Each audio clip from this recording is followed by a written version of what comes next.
Hello, fellow. Where am I? Hello? Oh, there I am. Welcome to more Stardew Valley Wednesdays. Well, I'm starting to get them back on track to Wednesdays. I mean, I'm hoping it works. But, alright, let's see what our objective is today.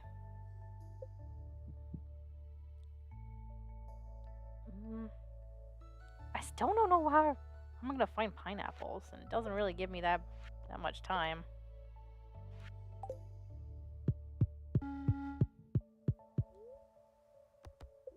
Queen of sauce, give me something new.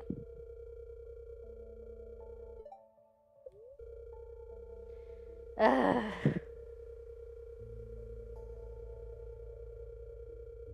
Why is it like this? Why doesn't it give me anything new? It's not fair. It's not fair, man.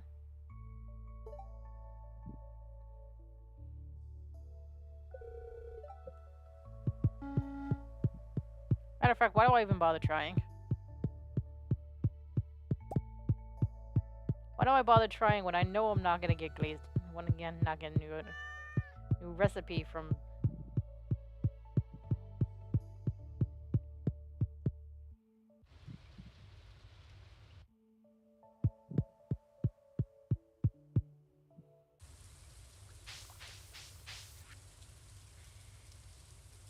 Dear Usagi, I guess people didn't take to Pierre's prime produce like I hoped. Anyway, here's my old mini shop and shipping bin. Next time you get your hands on some produce worthy of the Pierre's Prime luxury brand, maybe you can have them shipped my way. Oh, didn't think I'd get another one of these.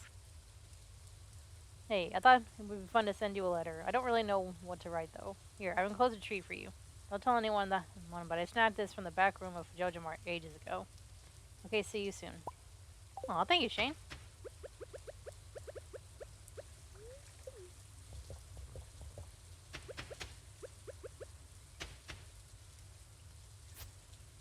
I didn't realize I was that deep into fall already.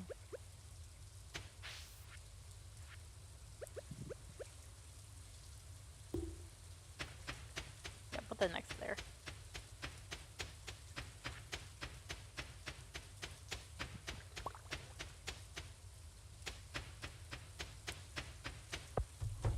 Well, looks like I'm gonna have to clean up.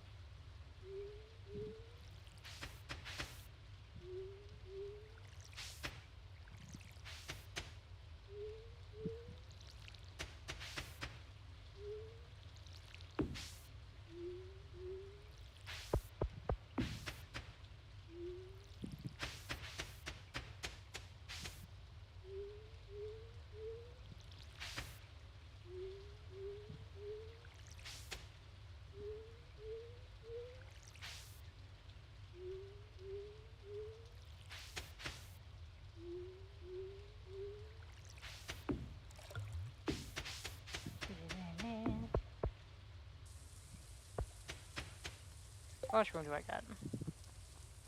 Got enough room for.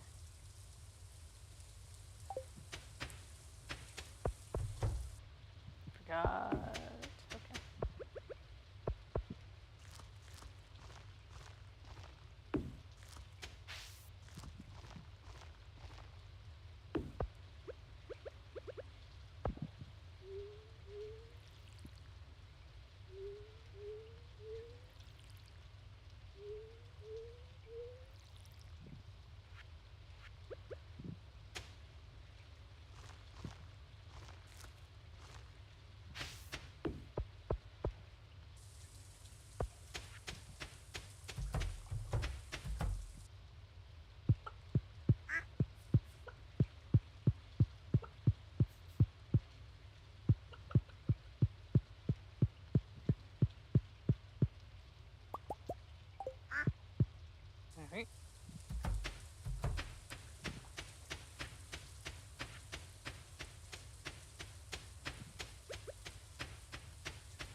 like cozy games like these.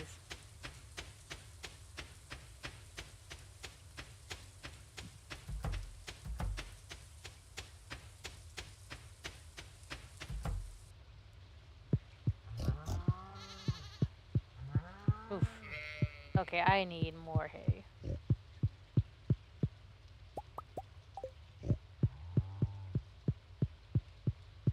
Because the winter is cutting in close.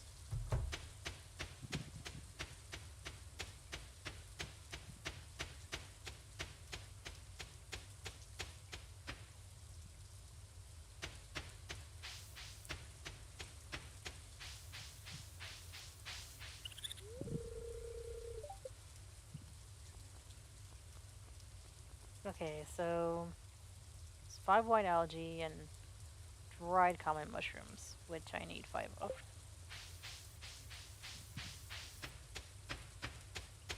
First, let's get some hay.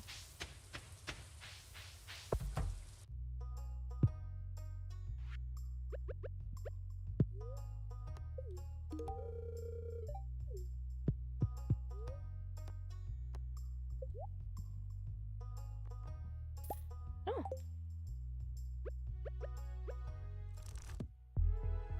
Nice.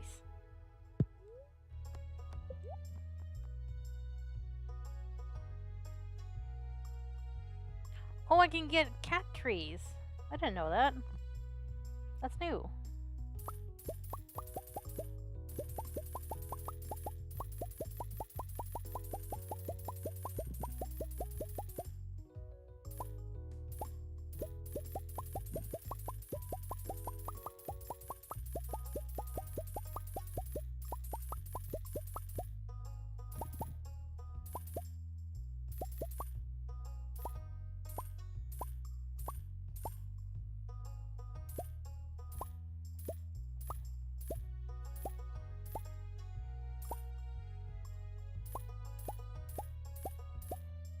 Okay, I think that's enough.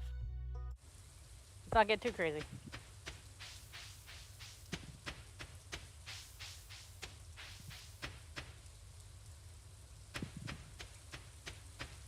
Go to the silo.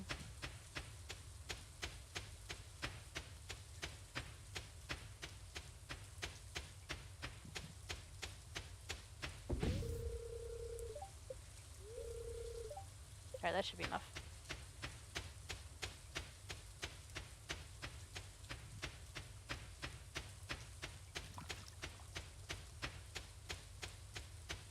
Then you do some cleaning up by the time winter comes.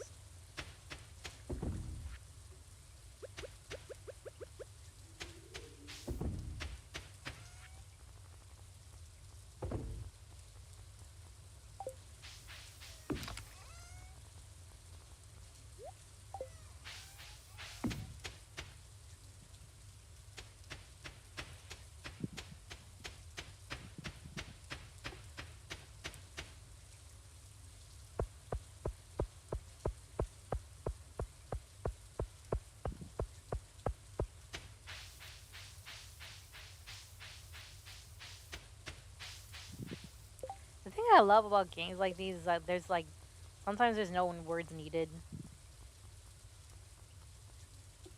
to enjoy it. You can just like, that and I get lost in these games, so.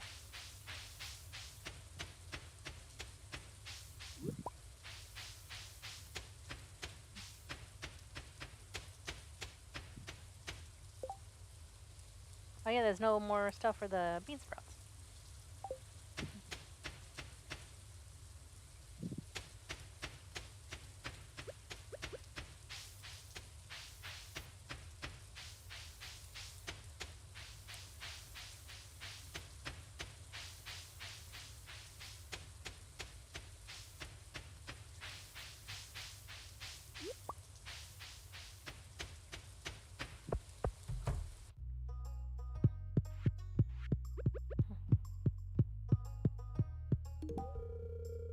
There you go, Demetrius.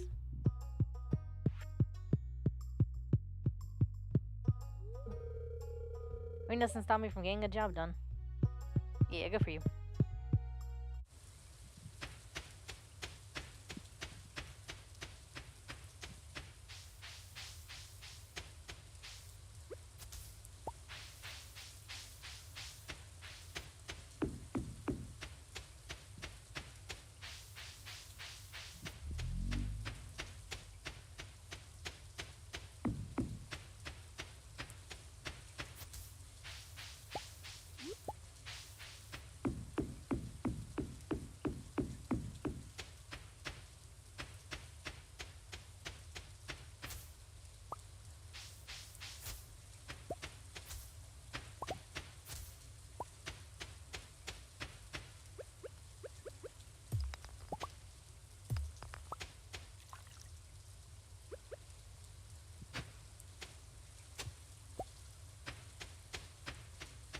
Ah, prehistoric spoon. How lovely.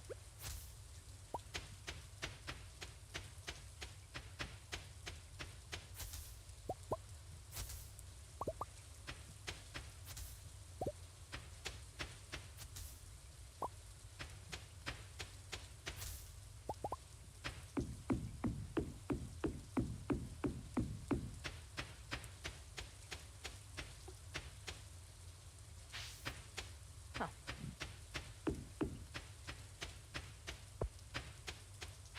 Ooh, what if I put the bait in here?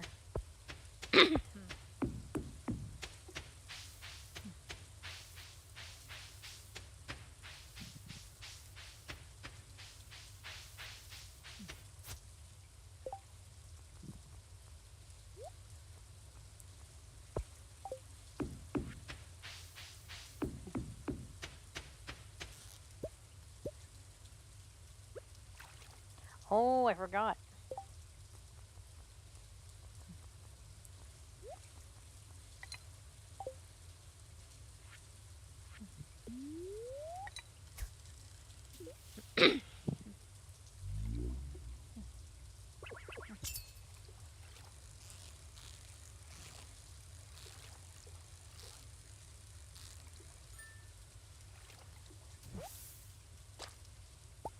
Ooh, walleye.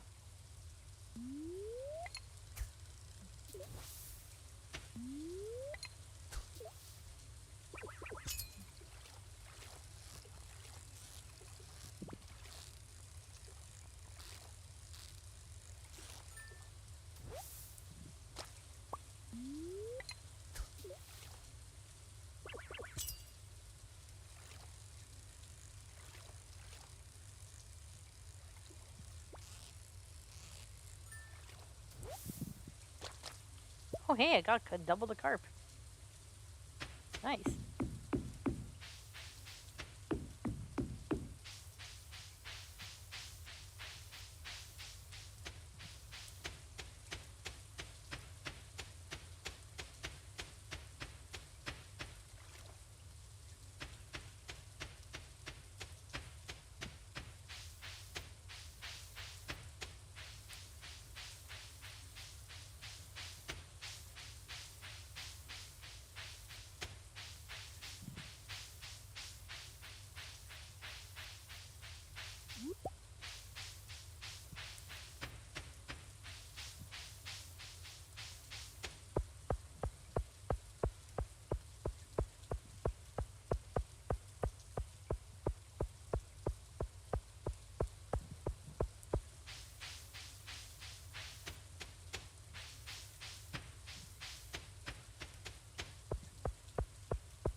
Oh, man.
Sorry.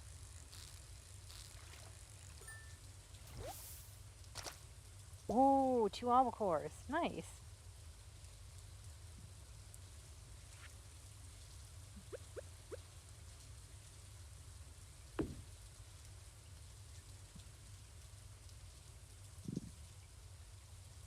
Hmm. Actually,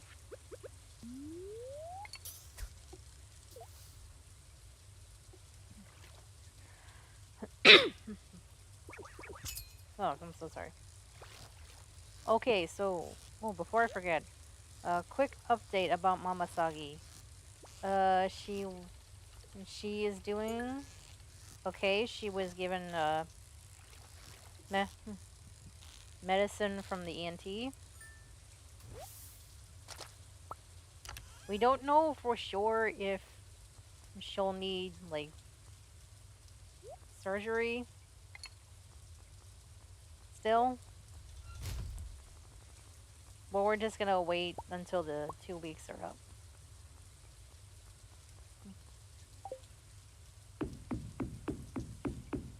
Until the 2 weeks worth of medicine are up, and then she'll have to go back and see them again.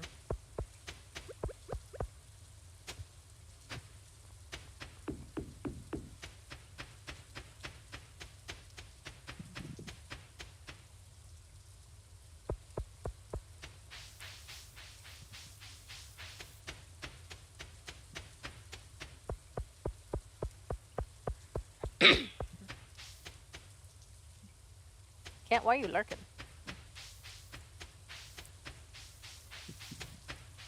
Ooh, any mushrooms?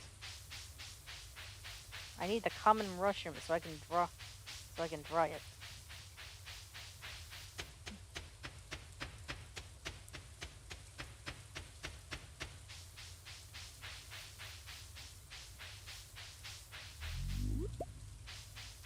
Nope.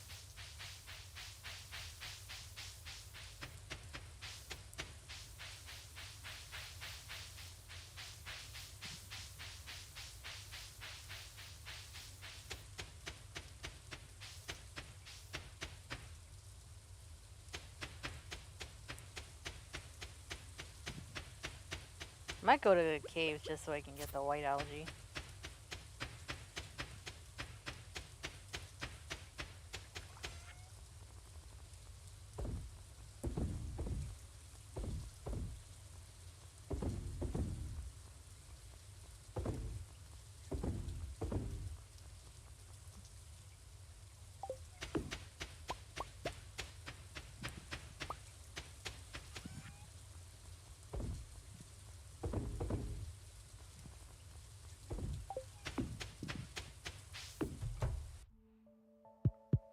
Did they combine the certain combine all the stars of the item, or does it like does it have to be five of either like one type of star or no stars?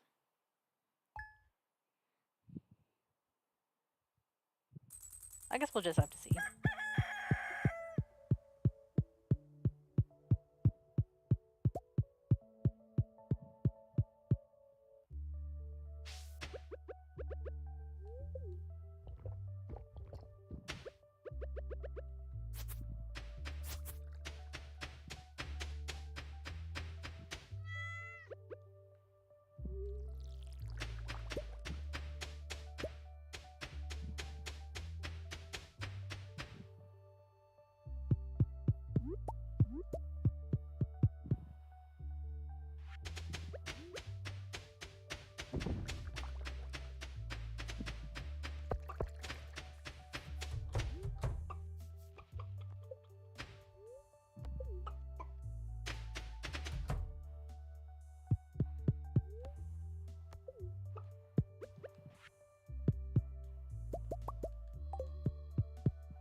All right,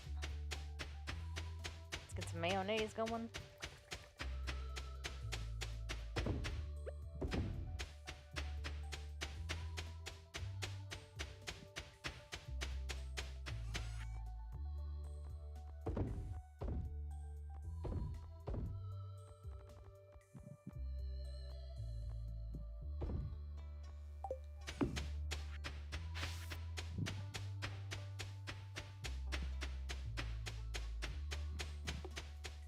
All right, I think it's safe to say that I got too many things.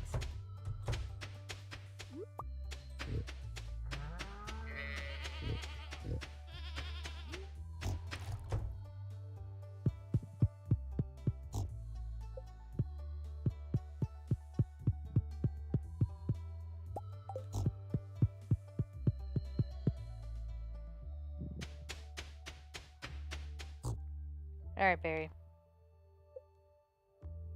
So long.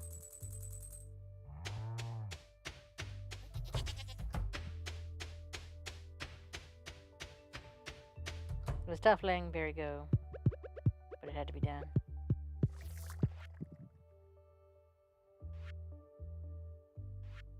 I'm sure it'll be fine.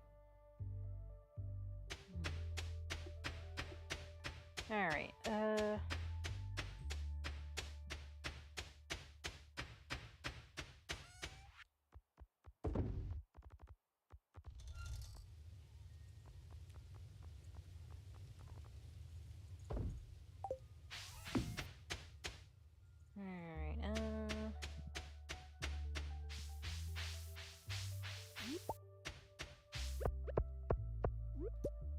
I'm gonna do more foraging.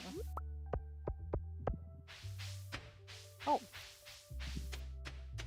And actually, I'm go ahead and make something.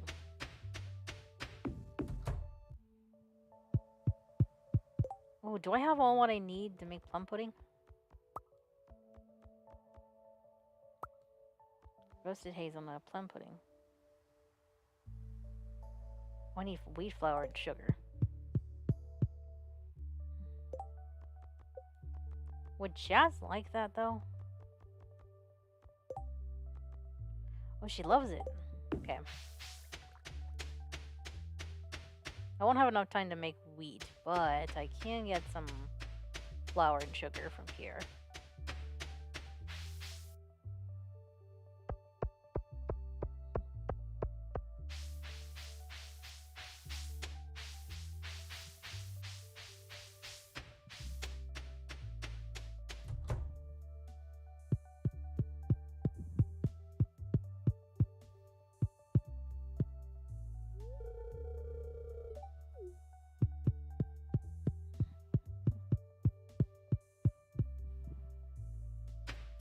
Kent, where'd you go? Did you leave early? Are you somewhere around here?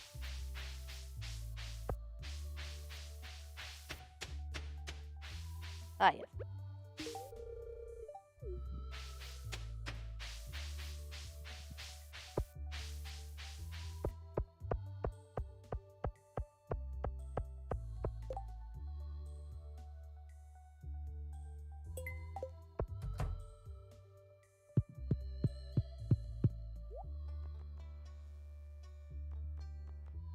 Wheat seeds. Do you have flour, though? Okay. Wheat flour and sugar.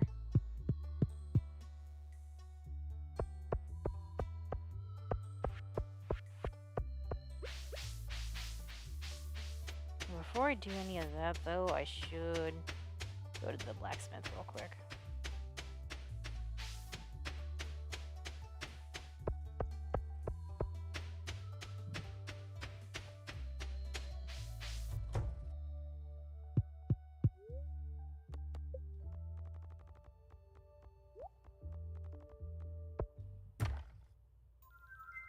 Oh, nice. 3 cups of coffee.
Have some coffee.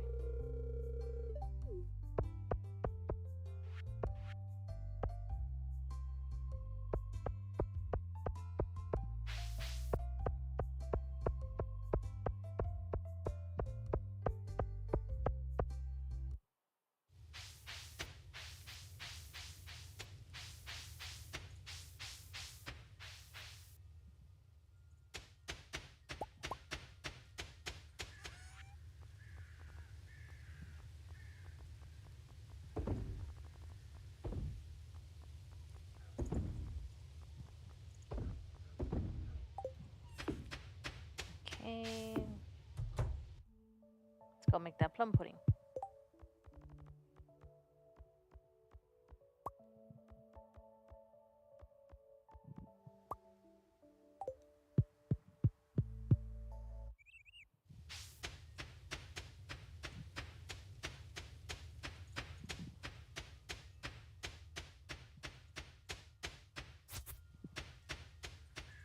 Oof. I need to spend the next day cleaning. My god, it's so... Eugh.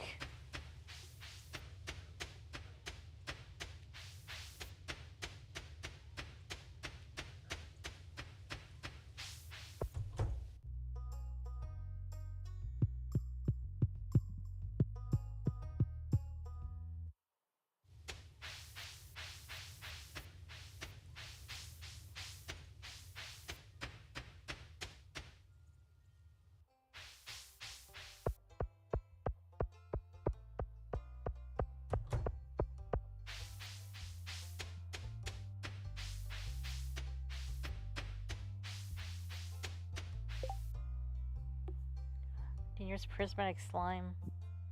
Where would I find that slime?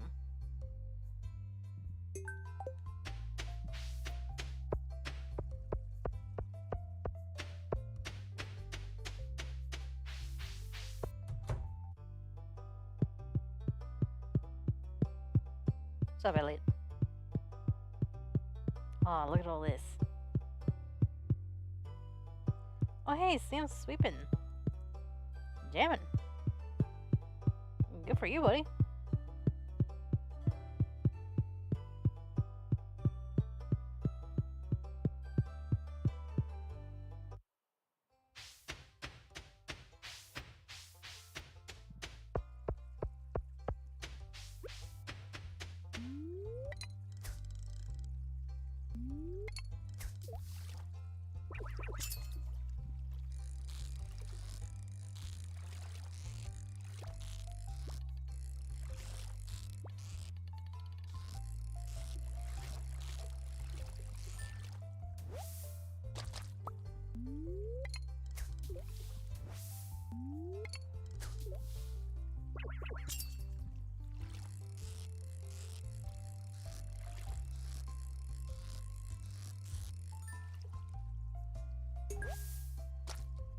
Ooh, reached a new level of understanding.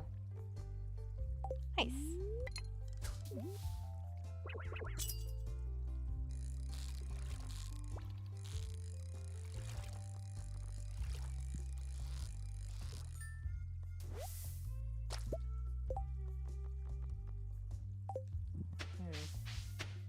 I'll save those for the eels.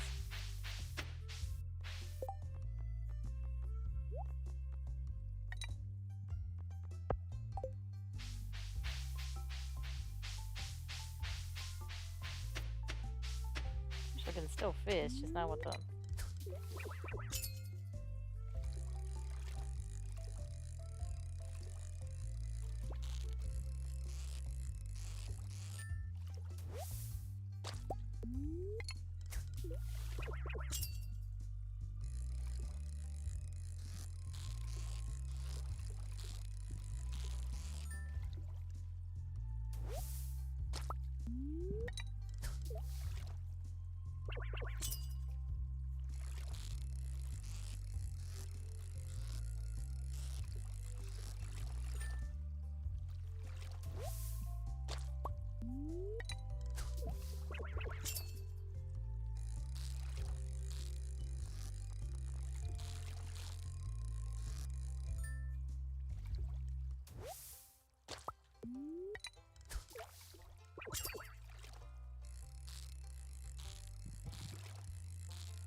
Alright, 2 eel. I got 2 days for the eels.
Ha ha! Super cucumber.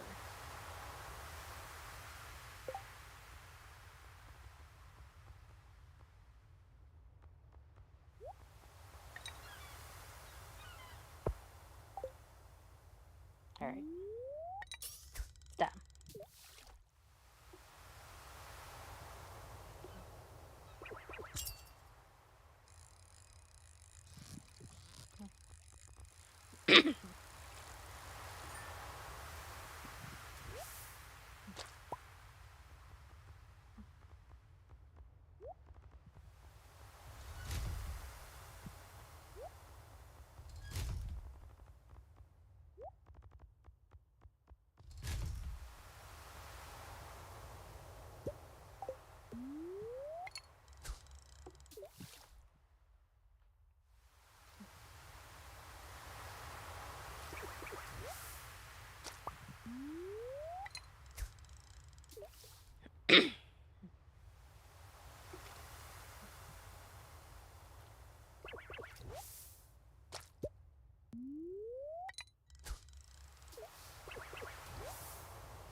Oh no. I used the last of it.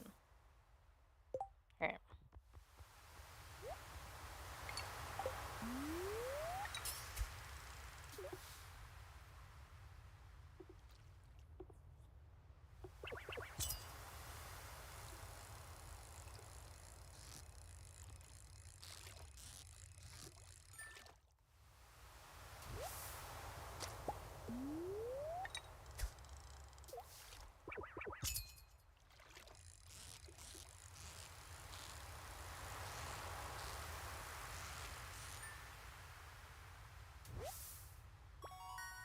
Ooh, nice.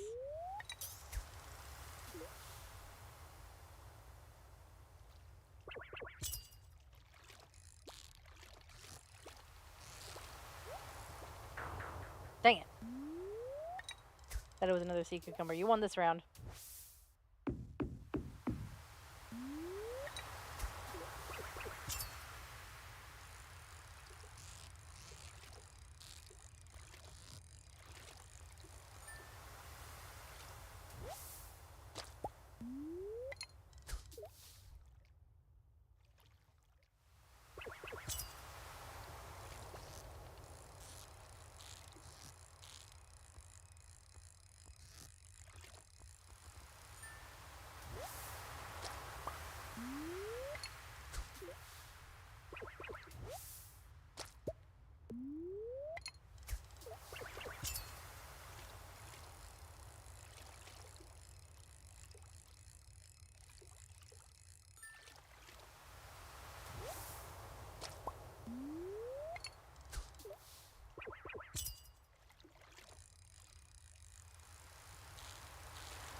Sorry, seaweed. Alright, that's enough. I'll have to go back.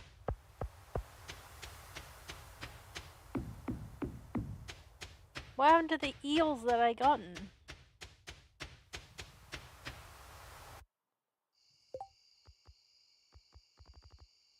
I didn't sell them, did I?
Oh, wow, I got a lot of money off of those fish. Well, they were pretty high qualities. Well, most of them were pretty high quality, so I guess that's a given.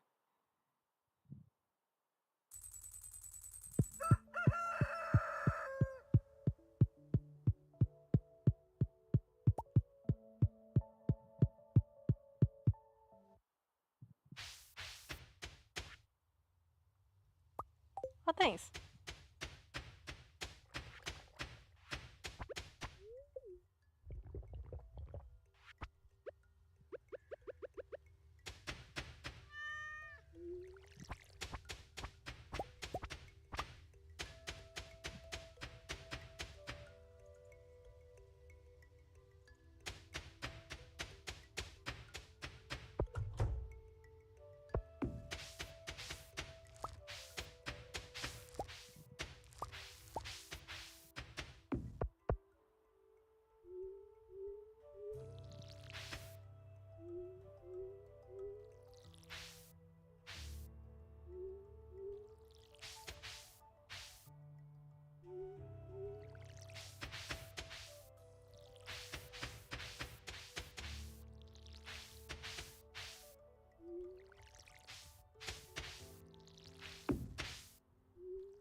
You're not escaping.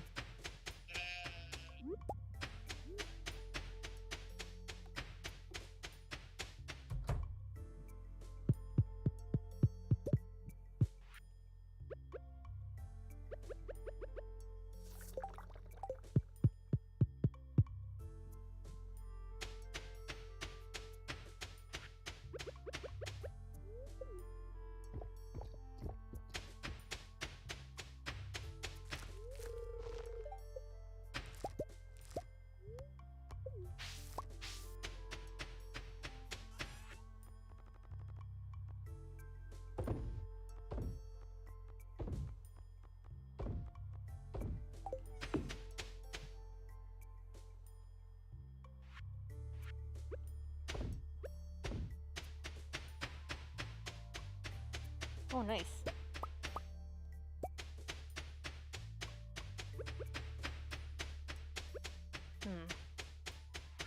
Yeah, well, let's try.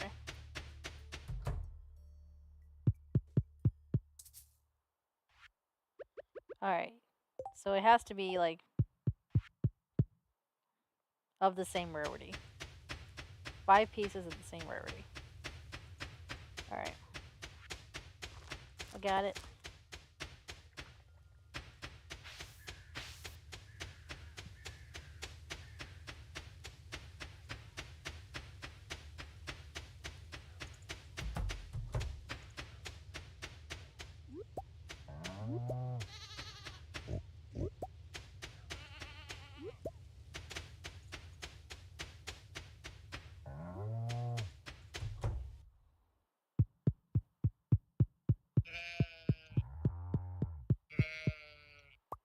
interesting how goats and sheep sound so different.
You know, on a physiological level, I wouldn't advise the consumption of alcohol. There's no denying the benefit of kicking back and enjoying a glass of fine Stardew Valley 1. Oh hey! You got a new dialogue for that. That's cool.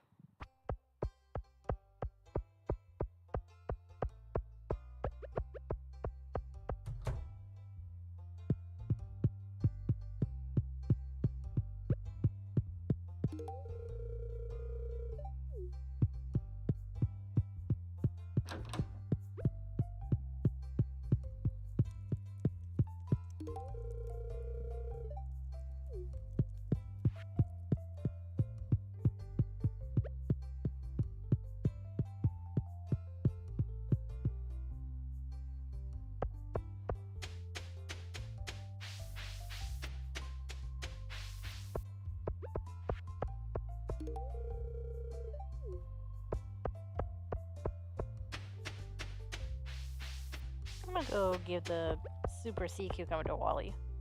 Real quick.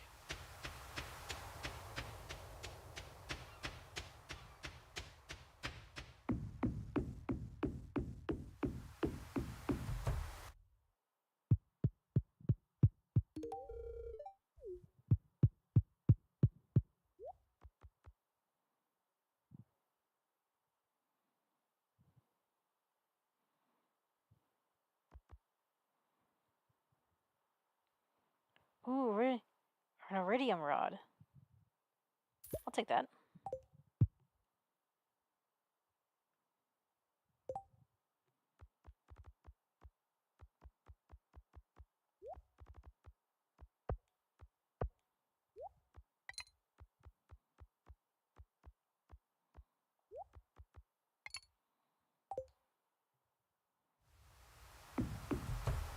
And maybe some eel bait.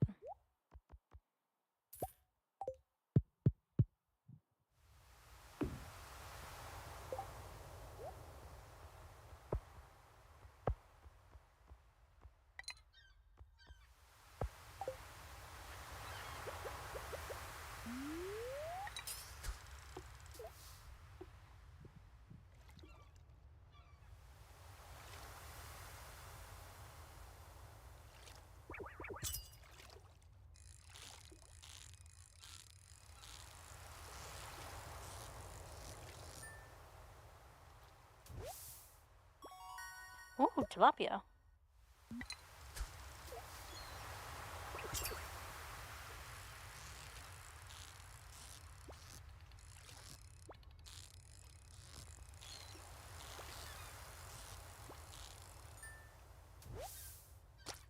Oh, which shows me what kind of... Okay.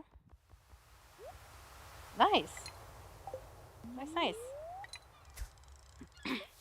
Oh, that bobber has a life.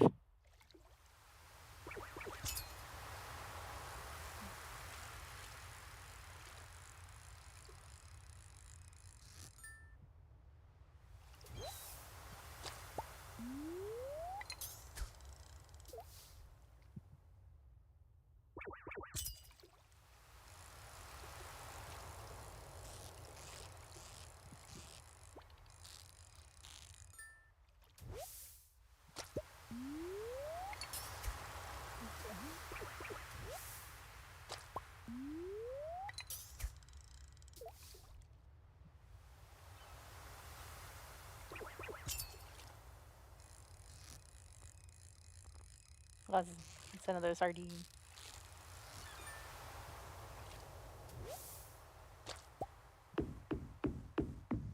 Alright, let's save some energy, wait for nighttime to come.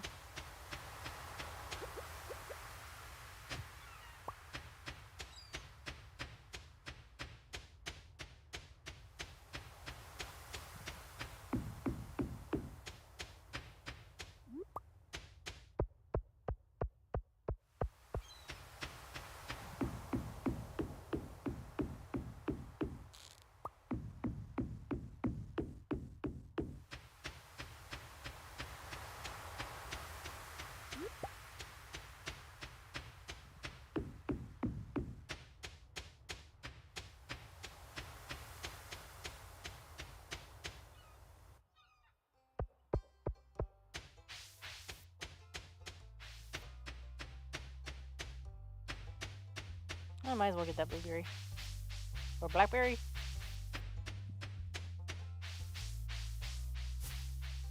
I don't know, it just looks like a blueberry rather than a blackberry.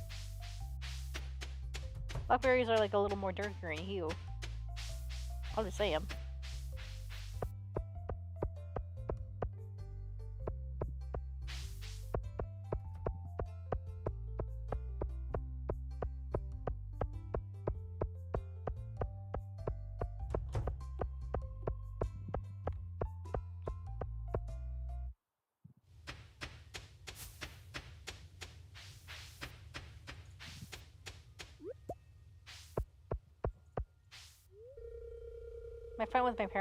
I may fight with my parents love. I know they're just looking out for me, doing what they think is best.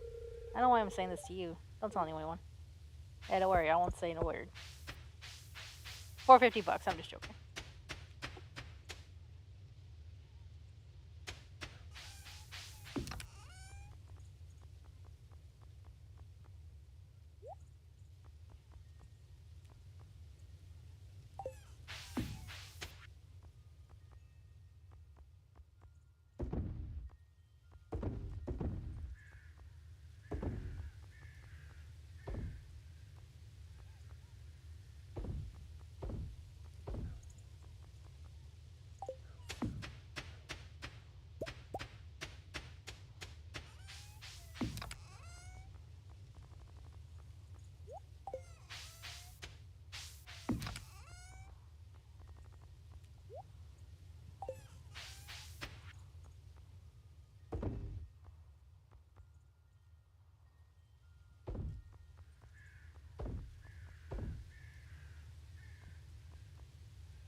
Alright.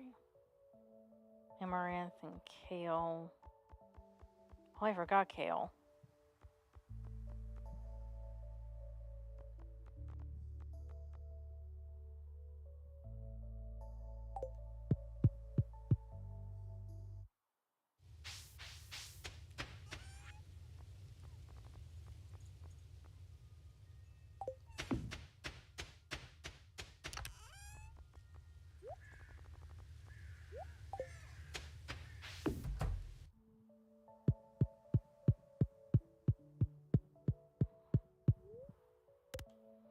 Alright.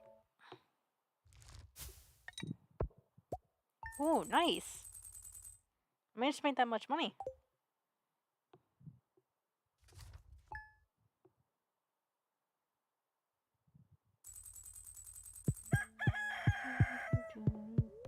Can I learn a new recipe now?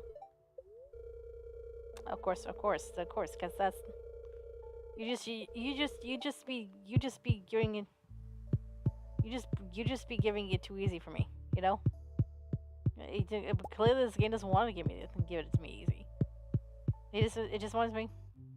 It loves making it difficult. It just loves making it difficult. It just loves watching me struggle trying to learn a new recipe. Thank you, thank you, Emily.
I mean, oh, what the animals love.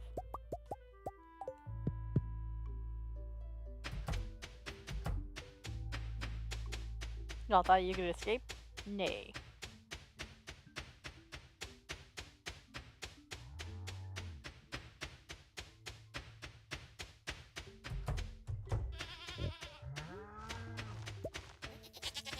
Yeah, I'm glad I got. Yeah, I'm glad I saw Barry. This is too much trouble for me to catch up with.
Dang, where am I gonna find that kid?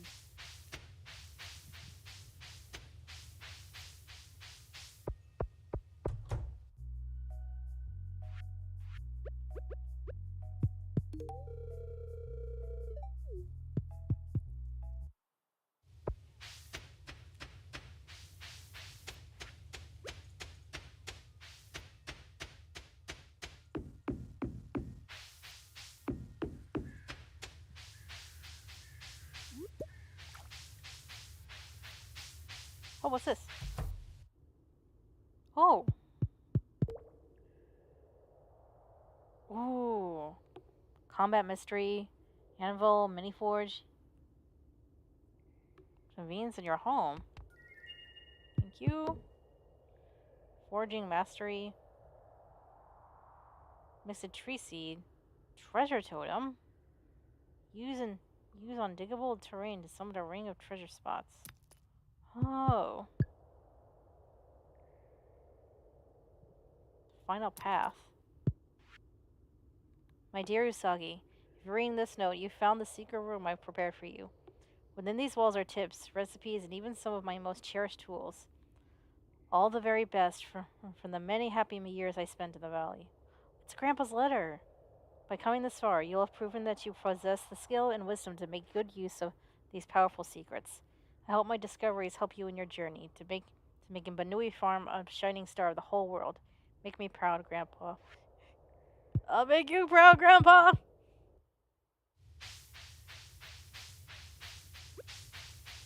Or maybe I'll bring disappointment, I don't know.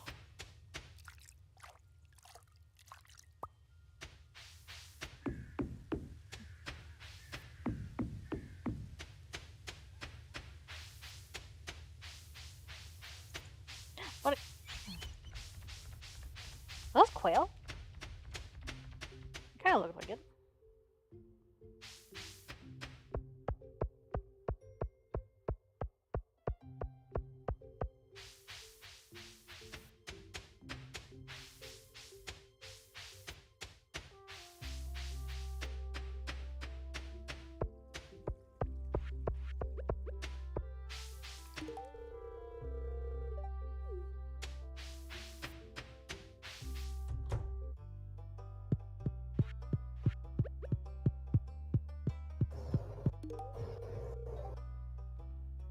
Hello, Rusty. What's up? How you doing? I'm just Sir? playing some Stardew. Yeah, just doing some homework. How's the homework? Well, I'm like 5 weeks behind. Ooh, boy. I mean, it's not due until the end of the semester, but I didn't realize how long this homework was. So, and I got my midterm coming up next week, so now is the perfect time to catch up. Refresh my memory on everything I've learned by doing this massive amount of homework. Dang. I don't think it's good that you're. I mean, it's good that you're finally doing the homework, but like the fact that that it took you this long to do it. Yeah, every time I wanted to do my homework, I had to do other stuff. Or I was so tired from lack of sleep that I was Ah, like, you know what? I'll do it later. And now I've done it later so hard that I am several weeks behind. okay, yeah, I can't fault you for that. Can't fault you for being busy. Yes, no one can fault me but myself for being lazy. Yeah. Only you can fault yourself for being lazy. I fault myself for being lazy all the time. Yes, but do you do anything about it? I try to. Well, see, that's all you can hope for. But when you're sitting there at 3 o'clock in the morning staring up at your darkened, shadowy wall through the light of your television or your computer, playing your funny noises to help you go to sleep, you realize that you too can do something to improve the situation you're in. That 3 a.m. motivation hits differently, and you like, damn, I'm gonna change my whole life. I'm gonna start exercising every morning. I'm going to do things. And then you wake up the next morning, and you don't want to get out of bed. Oh my god.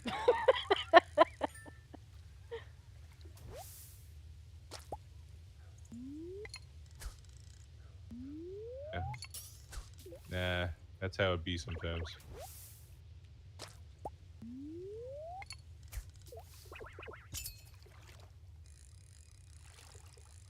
Oh hey, I'm getting a cart. I like this bobber. You see, Razor just proved himself an op by putting up some kind of crypt walking on on the group chat channel. And I'm like, bro, I don't think you realize we in New York, all right? You don't be repping the blues like that. I, No, you're not gonna understand any of that. Yeah, I'm not. I'm a Texan. I'm not a New Yorker. The only thing I understand of other Texans is that they know the duality of Southern hospitality and shotguns. Yes, Southern hospitality is nice unless you approach a house at nighttime, which is a terrible idea. At that point, just stay in your car and hopefully you don't freeze to death or something. Yeah, it's one of the few things I don't love about Texas is that the weather is just bipolar as fuck. Yeah,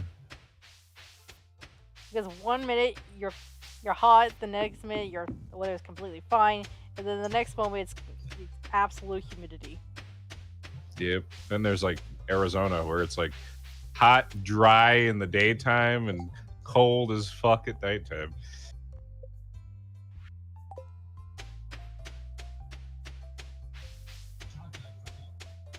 You do need a lever action shotgun for full on cowboy mode.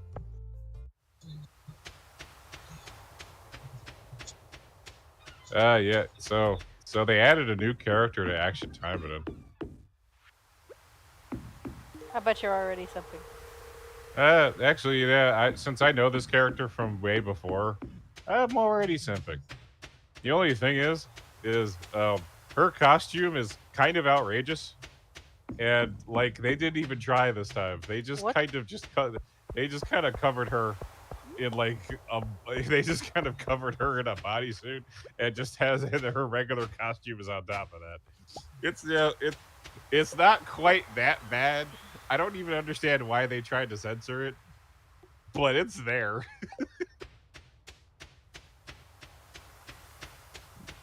Oh, it kills me.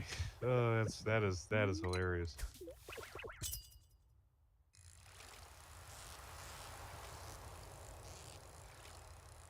I I do find it funny. This new character is a succubus, and in time and in lore, apparently succubi are like jokes.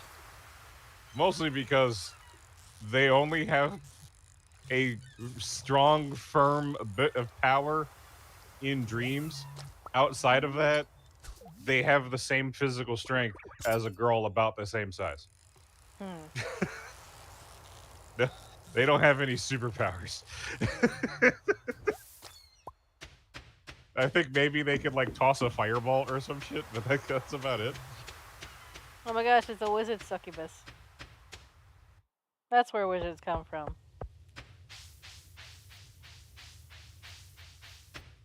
So I do find it funny that even like the main character of Action Time is like a shit tier ninja. He's only really good at strategizing. He's the brain guy, and even he could take down a succubus. That is Like hilarious.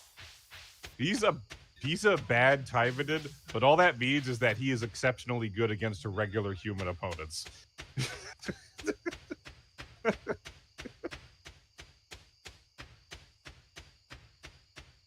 Like demons, orcs, guys in power suits. He's not gonna have a good time. But just an average everyday dude, nah, he can fuck him up. That's about the only thing you can fuck up. Yeah, yeah. He can think his way out of a paper bag though, and that's something that a lot of time in it can't really say. That's why he's one of the best. He's also one of the few male Timonin that have a face. Yeah.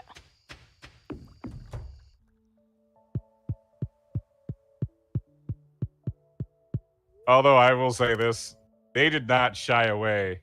You figured, hey, you think they're gonna dress the male Tywin in like, not in skin tight battle suits? Nah. No one's safe. Everybody gets one of them. Everybody gets the skin tight battle suit. Doesn't give a fuck. And they are just as funny looking as you think they are. That's why I always make the joke that they kind of look like they're dressed as gimps. You know how like I don't know if I ever showed you, but Asagi has like a face mask that looks like Mega Man NT Warrior. I don't think you ever did. Uh, well, I'll post a picture if I can find it. She only ever put the mask on once.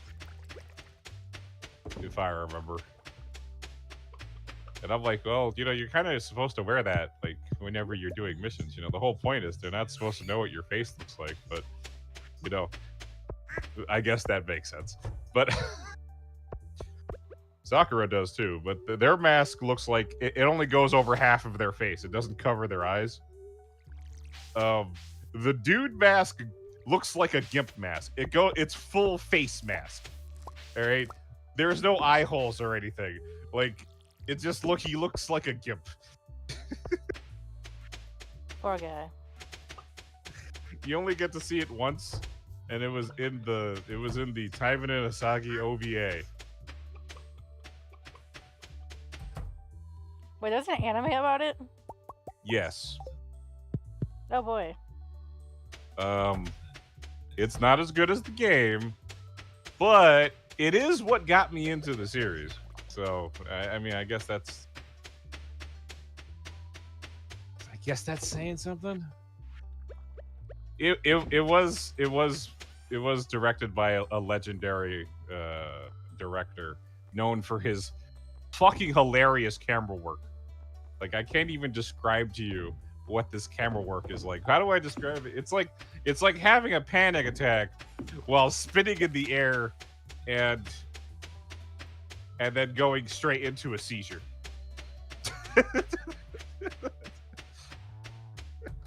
Sounds pleasant. It isn't when you watch it, right? But like in the moment, it's like, nah, this works because this looks chaotic as fuck.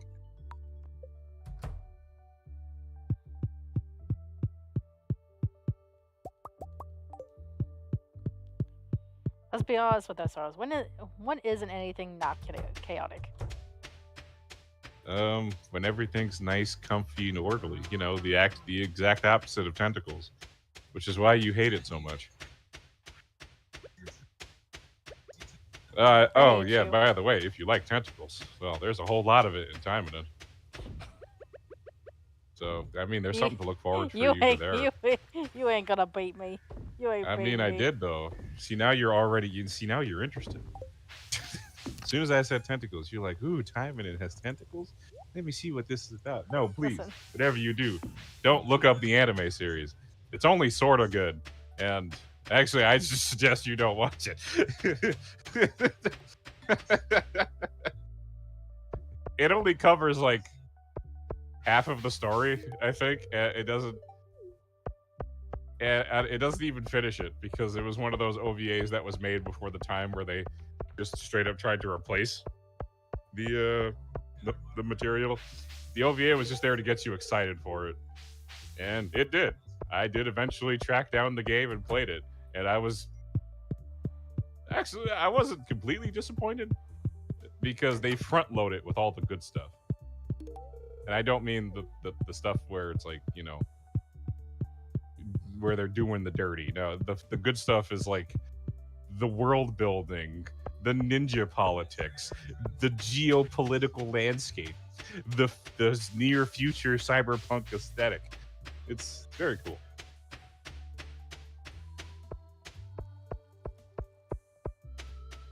So basically, you're saying you're playing it for the plot. Yes. That's what they all say. Yeah, that's true. I remember one of my mom's friends, quote unquote, I guess, co-workers. He works the front desk, and we all thought he was like, we all thought he played for the other side, but turns out he plays Zero J games too. And I'm like, damn, man, I have a whole new respect for you. Straight up told my mom. My mom, of course, doesn't understand what the fuck that means, but that was funny. Oh wait, I need to go visit the island. Go visit that kid. And see if I can find any more golden walnuts, because it's so goddamn hard to find. He straight up says, you'd be surprised. They have some pretty deep plots, and it's true. They do. I'm playing one that has a 30-hour playtime. And it's been 10 hours, and not a dirty scene has been said. Oh dear, a tiny crab appears to have made his home in my shirt pocket. Usagi, can you imagine waiting 10 hours for the good stuff? 10 hours.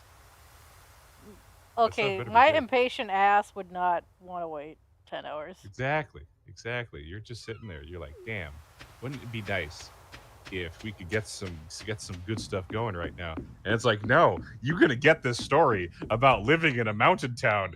All right, you're gonna get this story.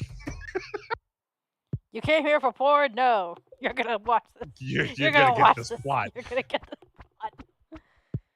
Oh no, the plot can throw hands. Uh, yeah, yeah. First game was all right. To be honest, my personal favorite is the second game because the second game was actually should have been called Taiman and Sakura, but because it primarily focused on Sakura's character development in quotation marks. Yeah, sure, character development. So, so I mean, if you got nothing else to talk about, I could just start going over to Taiman and games because I'm bored. I, and this homework is like I don't got nothing else mind to talk thumping. about, to be honest. All right, so the first game is like, how do I describe this? Asagi is sent on a mission. She's get taken out of retirement to go kill her best friend. Her best friend's name is Oboro. She apparently had betrayed the ninjas and had gone over to the super corporation known as Nomad, being run by the vampire known as Edwin Black.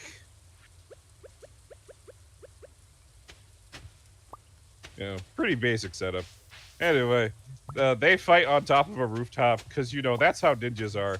Anyway, the reason why they're hunting her down because Oboro killed about 75% of the uh, the male population in the Taimadan. Damn. And then those that she didn't kill, she basically turned over to her side.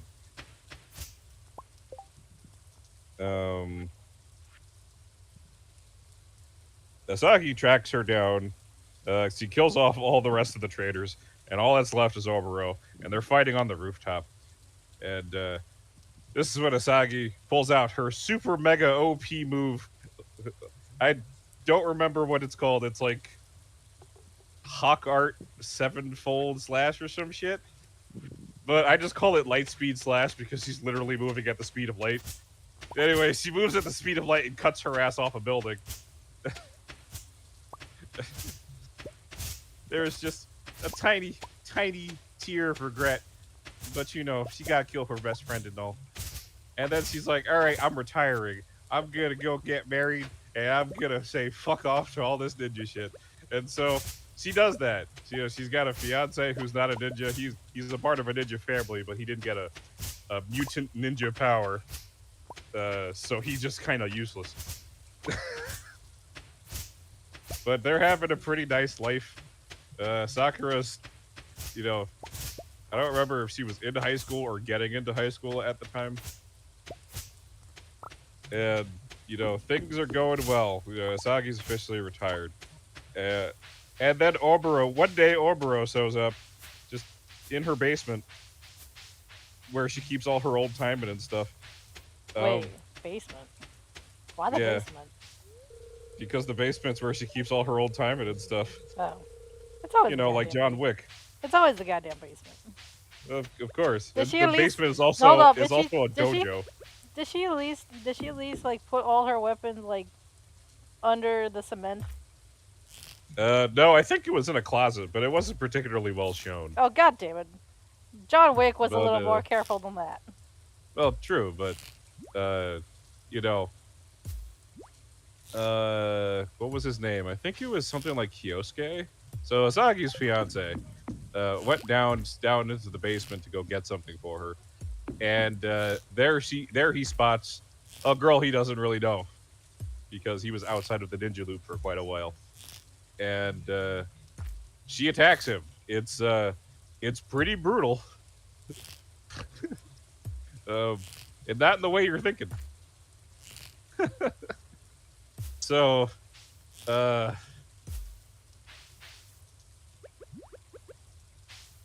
do I describe this delicately?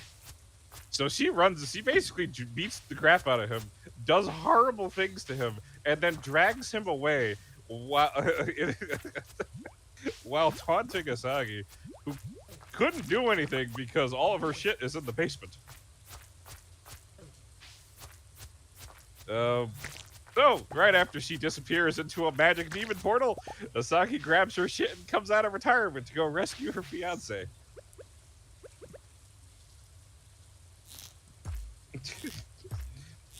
So she has to do an investigation, figure out where she is, and all the other good stuff. You know, she. So Sakura, her little sister, finds out that this happened and was like, "All right, I'm gonna help you, big sis." And she's like, "No, I don't need you in on this ninja shit. All right, I specifically got us out so you don't have to spend your life, your childhood, killing people like I did." But you know, Sakura is real stubborn about it. So the two of them go on an investigation. If you know, they start questioning some demons that are kind of living out and about in Tokyo. Um, Asagi's very cold, very clinical about this thing, and then the one guy was putting up a bit of a trouble, and Sakura just starts beating the shit out of him. She like gets a baseball bat. There's a reason why like that's one of her special weapons in the game is because she took a baseball bat and started beating this man's legs. So, yeah, after crippling this dude and getting the information out of him, Asagi's like, "All right, Sakura, you're gonna go home. This is the big leagues. I gotta take this one myself." And she's like, "No, Vixis, I want to be a ninja too." And she's like, "Come back when you're trained." I mean, to be fair, I mean, if all you did was beat the shit out of a guy with a baseball bat, it's just like, yeah, you gotta get training, the proper training for it. She doesn't even have her ninja power yet. She's just walking around like wearing a ninja outfit with a sword. Oh wow. Uh, Actually, now that I think about it, Sakura doesn't get her ninja power until the end of the first game. But that's either here nor there. So Asaki goes over. So they found out Oboro is running this thing called the Chaos Arena, which is essentially like blood sports for demons. They kidnap random people or people who want to take part of it, like mercenaries and stuff, and they force them to fight in really fucked up, perverted battles. Oh god. It's pretty rough. So Asagi ends up having to infiltrate this place, but Oboro, knowing who the fuck her best friend actually is, manages to suss her out pretty quickly and then captures her. And then that's where the game really begins. Oh god. So things are pretty rough for Sasagi in the first couple of weeks, and you know, Oboro's doing some dirty things to her, and sicking her on some people, and also Oboro happens to have a lot of tentacles now because he's half demon. Because when Asagi killed her, when she was falling off the building, she made a deal with the devil to turn herself into a demon. It's always a goddamn deal with the devil. So that's why she can regenerate now. Oh man, It's always a goddamn deal with the devil. Yeah, I forgot. I think it was something like I think later on they kind of justified it as like Edwin Black giving her like a pill that forces demonic mutations or something like that. But I don't rightly remember. So because I haven't played this game since like 2015. Might have been earlier than that. Now that I think about it, I think I played it back in high school. But so it's been almost a month, about 3 weeks, I think. And Sakura is worried about her big sis because he hasn't heard hide nor hair of her. And so because there's nobody around to stop her, she just dresses up in her ninja suit and what's the word? Like base jumps off of a building into the chaos arena. Ah, this fucking witch is back!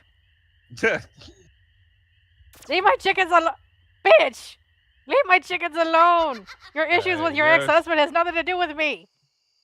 You like your chickens shall be cursed with 1,000 heads. They will know no peace while my husband cheats on me with that bitch. Ma'am, why she acting like it's my fault her ex cheated on her? Man, I had nothing to do with that. It's not my fault that your ex was a hoe. But you're using his chickens. You're on his old land. Nah, this lamp belonged to my grandfather. Dear Soggy, notice a chill in the air. It could just be the approach of winter, or it could be the tingle of a dark specter. Oh yeah, it's the Halloween equivalent. Hmm. Alright, anyway, continue. Where was I? So, oh yeah, Sakura base jumps into the chaos arena, tries to sneak her way, and she's actually fairly successful. Until Oboro catches her. Now, it's actually a pretty cool fight. Except Oboro is a much more experienced ninja, and Sakura just started learning how to swing a sword properly.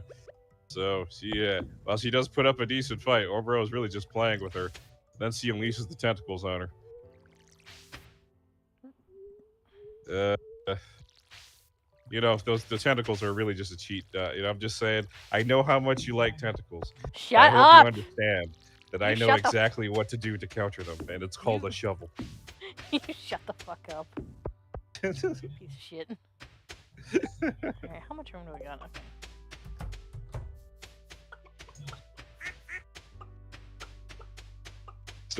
So the reason why Asaki can't just stab Oboro, even though she really, really wants to, is because Oboro actually possessed her fiance. Oh. That is now yeah. Her best friend is literally inside of her fiance.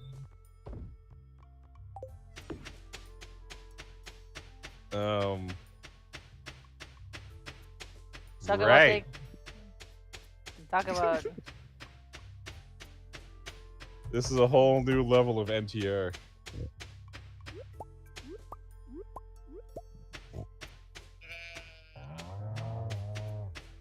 Alright, continue. What was next? What was I? Oh, yeah. Yeah, so she uses this to her advantage. See, her job is to break Asagi. Like, just make her lose all hope and willpower. Because that was her job given to her by Edwin Black. Why? We don't know yet. But later on in the series, you find out he is just absolutely obsessed with Asagi. He is just full-on simp maxing. However, he needs her to prove to him that she's worth the simping. So, this is the kind of stuff that he does. Wait, hold up. If you're the one simping, why does she have to prove herself to be the kind of simp for? What the heck? What is this guy's logic? Oh, don't worry. It'll all make 0 sense later. It makes 0 sense now. Oh, baby. If you think it doesn't make sense now, oh, it's gonna get so much worse. Now, I do like Edwin Black as a villain, but his bullshit save state power was just kind of ridiculous. Okay. Right. Going back to the thing. So what she does is how she breaks Asagi. See, she notices that the normal stuff that she's doing doesn't quite break Asagi. Asagi is just iron-willed, strong, independent woman. Nothing's gonna phase her. You know what does phase her? when she finds out her sister's been captured. Oh, Now damn. that's pretty bad. But she's like, hold up. Sakura's like me. There's no way she's gonna break, right? And then Obero puts on a video for her. And that video, the contents of that video is of bad, horrible things happening to Sakura involving her fiance. Oh, Yeah, boy. that was rough. Jesus, that was just woof. Damn, I was like, how far are you going to go? How much further down the depravity do we have to get? Like, how evil is this bitch? Those are all answers. Those questions are all answered. It gets worse. I can imagine it getting worse. Right. So, right after that, I am kind of skipping over the Chaos Arena parts where Asagi gets into fights with various superpowered chicks, I think. The main objective of the Chaos Arena is to humiliate your opponent.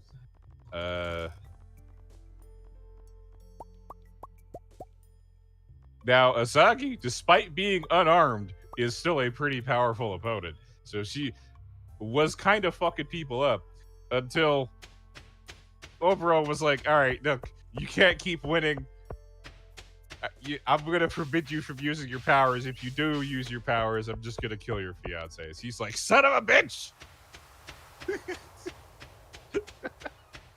So, after not being able to use her, ninja powers to beat the shit out of dudes, bad things started happening to her in the arena. Oh boy, it's rough. And then Snake Lady comes in, and Snake Lady is just... Apparently, Snake Lady is as strong as a Demon Lord.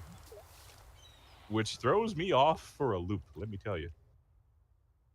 But I don't even know why they call her Snake Lady. She's not a snake.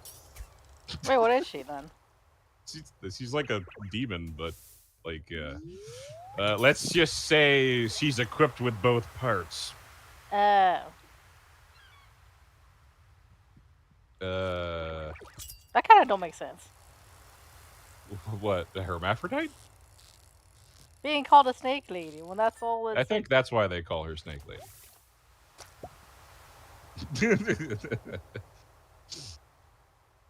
I don't get people.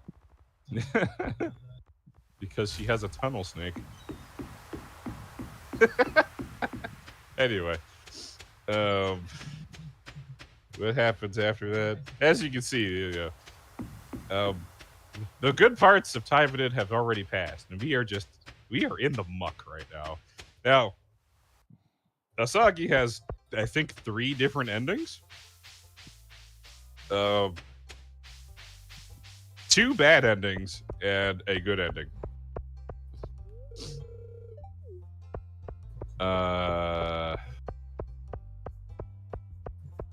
Let me think. Anything else of consequence happens? Oh yeah, the body modifications. So after Asaki got knocked out like the second time, I think, Obero decided to drag her off to the demon lab for her to receive some enhancements, as it were. Oh no. She also did the same thing to her sister. Actually, it happened at the same time. It was pretty Oh fun. Lord. So This they shit's dark. gave her... Yeah, it is. They gave her the modifications for making her, like, I think it was something like 1,000 times more sensitive. To the point where, like, even wearing clothes feels weird to her. Like, you know how, like, clothes, you don't really feel that clothes are on you most of the time? Like, she is hyper aware of what she's wearing because of it.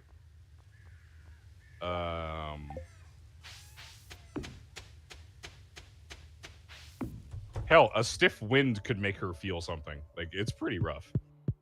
They also, like, you know how Asagi's already pretty stacked, right? Mm-hmm. Well, they decided to like double it or triple it or something like that, so it's like really uncomfortable for her to move around. Oh god, I'd be uncomfortable to move around.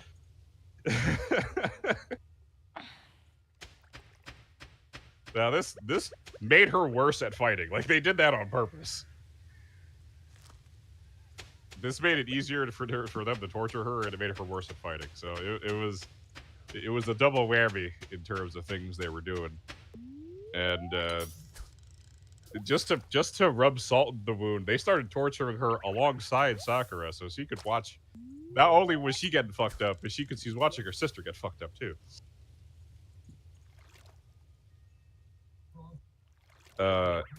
It But because they put them in the same room together, they started talking.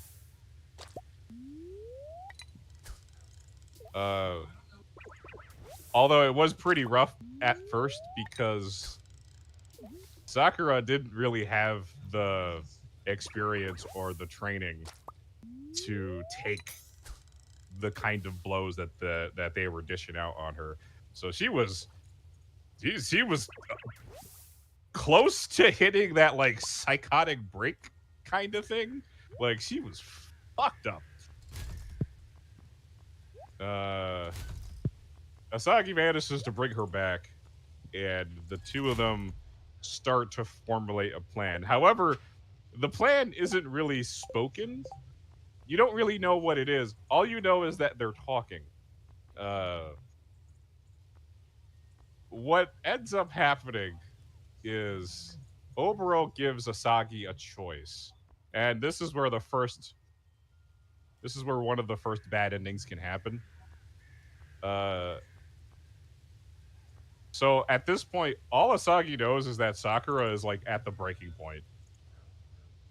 And Oboro says, "You know what? I'm going to let you go. However, I am going to keep your sister. I hope you understand that.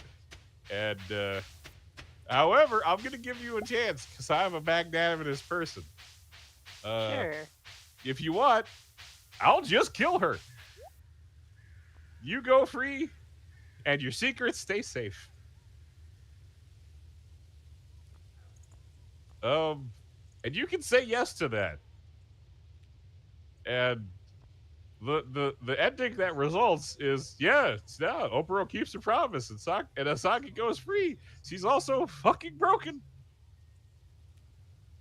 That last bit was too.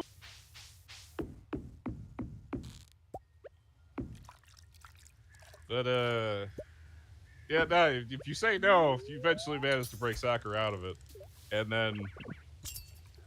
it's like Sakura wasn't really traumatized by all the stuff happening to her. That was a part of it.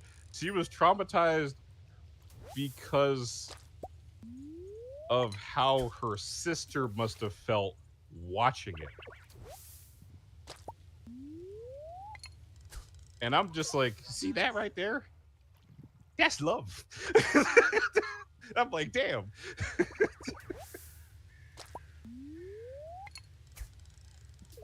So, what, so,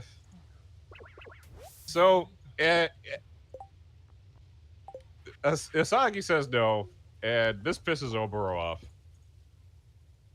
So she plans a match between Asagi and Sakura. And so, from this perspective, it looks like Asagi's going to kill her sister, right? And the match starts, and it's got cool CGI going on. Sakura's acting like a fucking cuckoo, and Asagi looks like she's about to cry. And I'm like, damn, this is really going down. In order to facilitate them killing each other, Oboro, in her infinite wisdom, gives Asagi and Sakura swords.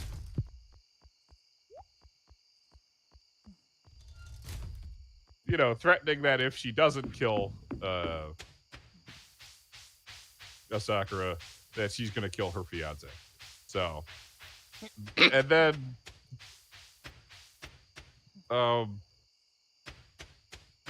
see, Sakura knows because although Asagi doesn't know because Oboro keeps lying to her and giving her hope that, like, it's already too late for him.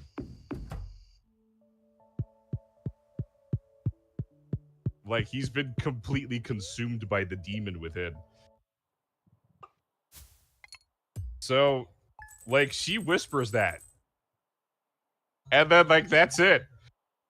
Asagi kills every single person in that arena in 1 second. Except for Sakura.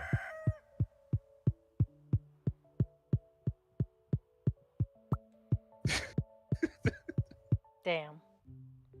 There is just a flash, and then there's just blood everywhere.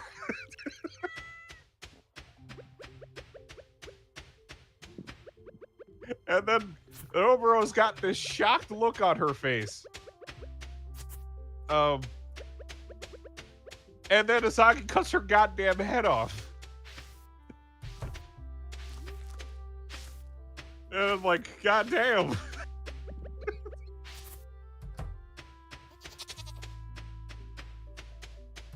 Oh man. And so then they go home from that. There's the credits, and then the after credits scene happens where Asagi takes over the timing, and because she realized that the chief at the chief ninja at the time sold her out. Right. And Nomad, so basically he struck a deal with Nomad to give up Asagi to stop Oboro from massacring their numbers. So, Asagi basically goes over that. Like what I just told you, she's saying that to the ninja chief. And he's like, well, I'm not gonna lie, you're basically a hero, Asagi, after all you've done. And she's like, no, that's not good enough. You fucking betrayed the family. I thought the time and him were in good hands. And you have showed me that is not true. That is not the case. It clearly wasn't. And then he's like, he ain't coming back from that. And he's like, you're one of us. You can't kill me. And she's like, yeah, but I happen to know somebody that's not a ninja yet. And then Sakura comes out of the shadows and stabs this man. Oh, I'm surprised she didn't just use a bat. No, she's that was just that one time. They do. I happen to like that they made a reference to it.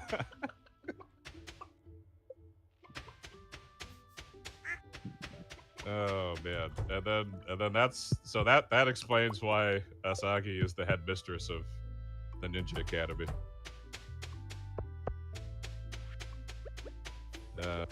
Yep. Anyway, I like Time in Asagi one, even though it's kind of rough. And that fan translation was also a bit rough, but it worked. It got the job done. Yeah. Oh man. But Time in Asagi 2, that had a lot more lore into it. It was front loaded with lore, character development, other ninjas I've never heard of.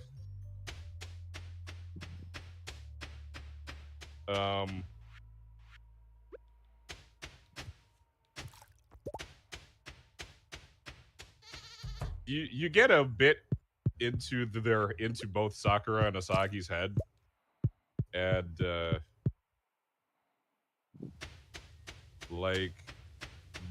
be honest,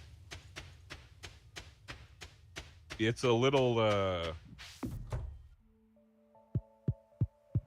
it's honestly a little sad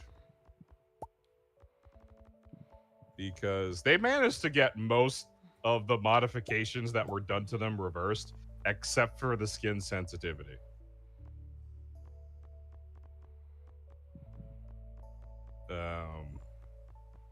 So, like, Sakura has to take medicine for that because she doesn't really have the willpower to take care of it, so she uses medicine to dull her senses.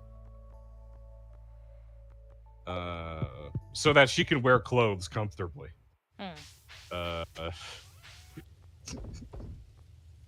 Asagi, on the other hand, she's like, nah, I'ma take that shit.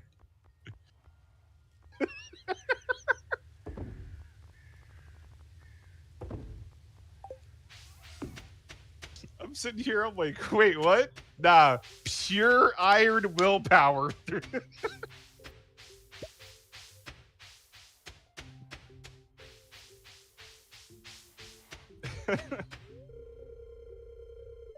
Yeah, there is that. I found that to be a bit sad. Also, with you kind of find out that the reason why Asagi refuses to date is because of what happened to her fiance. I mean, it's understandable. She doesn't know if that's ever gonna happen again. Yeah. I mean, damn, that's pretty rough though. And like Sakura has her own problems, and you kind of get the. Well, okay, Sakura has her own problems. For Asagi, what happened was terrible, but that's a Tuesday for her. Like, Oh wow. it was pretty rough, but she's trained to handle that. At the time, Sakura wasn't. So that was a pretty traumatic event for her. And she doesn't really get a firm grasp on that until Taiman and Murasaki, which is like a side story game that's a semi-sequel to 2. Because the third time Sakura gets captured, she is an absolute boss. Like, Taiman and Asagi 2 is where a lot of character development happened, but you get to see the results and reward of that character development in Taiman and Murasaki, where there's another Taiman who, surprise, her name is Murasaki, and she's like super strong and has like overpowered regeneration abilities, to the point where she basically stabbed her own heart out of her body, and she was still alive. Not only that, she could still move. Not very well, mind you. Like, she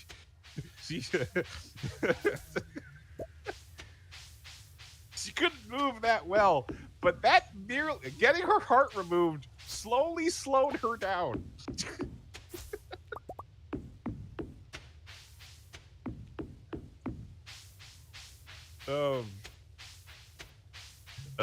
Yeah, she's also super strong. She doesn't use like ninja weapons like a sword or daggers or anything like that. No, she uses a gigantic battle axe. Oh wow. I found a kindred spirit. Yeah, her version of stealth is if everybody is dead, then they didn't see her. She's also like kind of a fitness buff. She's really into working out and stuff. So that's kind of her thing. She's a gym sis. Oh, he likes maple syrup. Nice. Um, Right, so I guess... when she gets captured and she gets tied to a meat pillar. No, I mean, yes, it is both. Yes, what you are thinking, and no, it's not what you're thinking. But she gets tied to a meat pillar. Either way, that sounds horrifying. It is horrifying. She gets tied to a meat pillar alongside Sakura. And this is the first time she's ever been captured. And she's looking around, panicking. Sees Sakura. And she's like, holy shit. This is bad. And then Sakura looks up at her with a smirk on her face and says, first time, huh?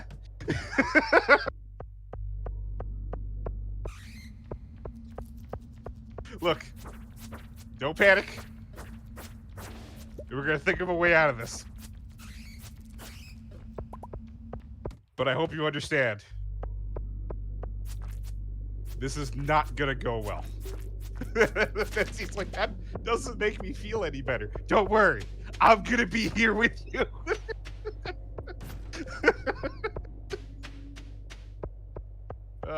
What proceeds to happen is exactly what Sakura said. It didn't go well for her. But Sakura was playing the long game. I can talk about this game because it's actually pretty short. Yeah, Murasaki. This is also the game that introduced Ingrid, the Hell Knight. Because she kind of the one who sims for Edward Black. Yeah, the one who sims for her boss, Hard Body. Hard Body. However, he will never touch her, ever, not at once. To be honest, he did something fucked up. So, you know, Oboro is still alive even after she died. Yeah. Yeah, I was gonna say that because like she comes back in 2. She reveals that Oboro is actually a clone. She's a clone of the real Oboro.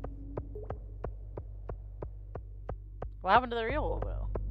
That is a mystery that doesn't get solved till Simon and Asagi 3, and it's very depressing. I just want to point this out there. Simon and Asagi 3 is like my least favorite game in the series. Like, I don't like it. I don't like it at all. For a variety of reasons. But maybe how long you going to be streaming for? Because I might be able to get into that.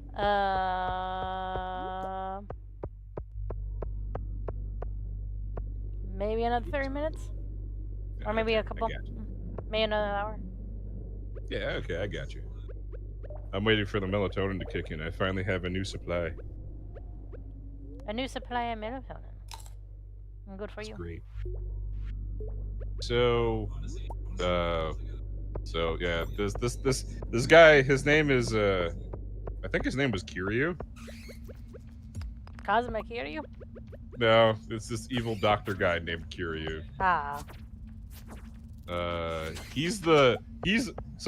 retroactively made him the guy who did the demonic modifications on Sakura and Asagi.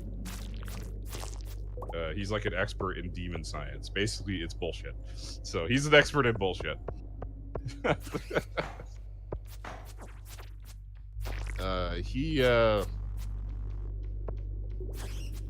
So what he wanted to do was to make himself immortal. And so to do that, he's going to take Murasaki and swap bodies with her. He's doing this with this thing called the Demon Seed.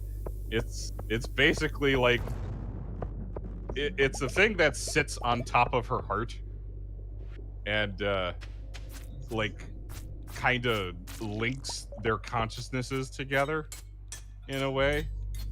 And he's going to use that in order for him to take over, he has to break her. And so that's kind of what the game is about. So in most of the side games, you play as somebody other than the main heroine. Like in Taiba and Yukikaze, you're technically playing as Tatsuro, Yukikaze's boyfriend. And in Murasaki, you're technically playing the game as Kiryu. You're the bad guy. I never thought Kiryu would actually become the bad guy. Yeah, I know it's kind of fucked up now that I'm saying it because I'm a big Yakuza fan. Yeah, I was actually a fan of Taimadan before I became a fan of Yakuza, which is kind of nuts. When you I need to play Yakuza 3 soon. Yeah, I'm still trying to get through Yakuza 2 on the PS2.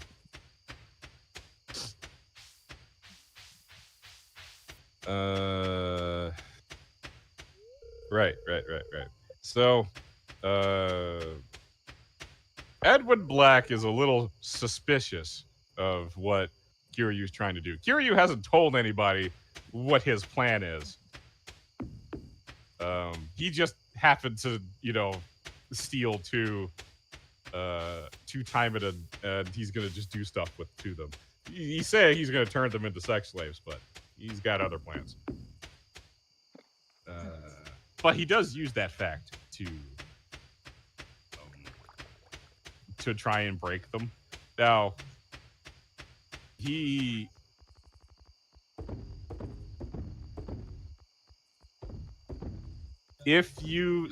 get the good ending in Murasaki, you essentially have to play like a Saturday morning cartoon villain, almost. And by that, I mean, he doesn't make the smart choices all the time. Particularly in trusting Sakura. And by that, I mean, Sakura has experienced being broken. So she could put on a damn good act of being psychologically broken. She's at practice. She,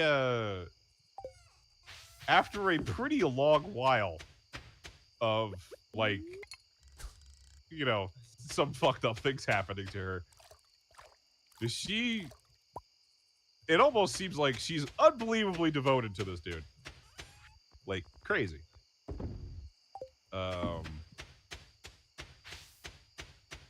And she uses this to her advantage.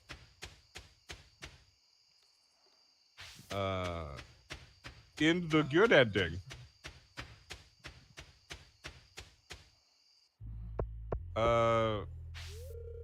right. Sakura gets her hands on her dagger because Edwin Black sent people to kill Kiryu for what he did to Ingrid. So Edwin Black sent Ingrid to check on Kiryu. Kiryu didn't like that, so Kiryu decided to use the power of demon science bullshit to fuck with Ingrid. Literally. And then, like, sold her at an auction. And did some pretty fucked up things. It was rough. Ingrid had it rough.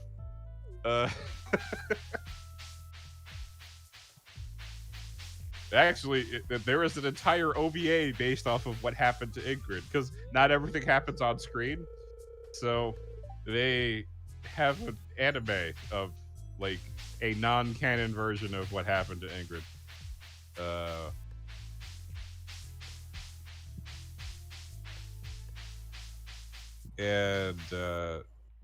So Sakura says she's going to save him, and she gets her hands on her daggers. What she does with her daggers is stab Murasaki in the heart and rip her goddamn heart out.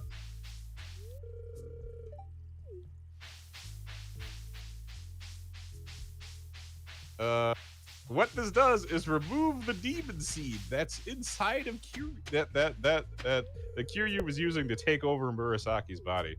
Now Murasaki is sitting there with her, like, chest opened up. It's like, and she's like, wait, and Sakura's like, holy shit, you're still alive. And she's like, yeah, no, this isn't enough to kill me. It's like, I'm sitting there like, what is? Now, apparently, if you want to kill her, you have to remove her head. Oh, how do I get the and treasure? take her heart out.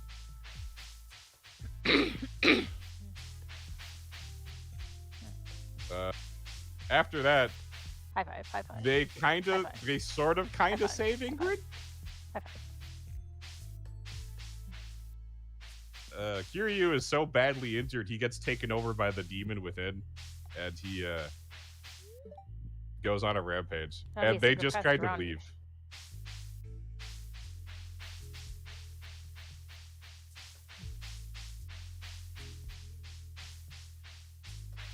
How am I gonna get to this treasure chest? It's always in this corner, but I never know how to get to it.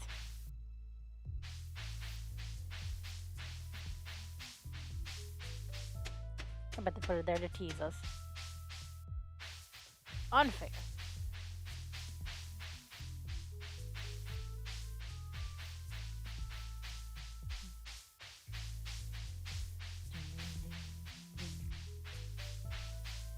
Anyway, continue, Rusty. Sorry if I was a little loud. Yeah, that's alright.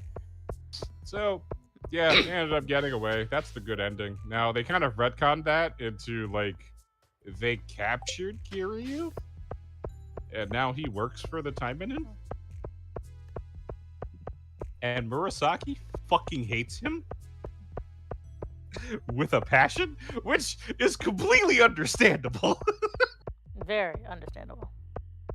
But, you know, he does good work.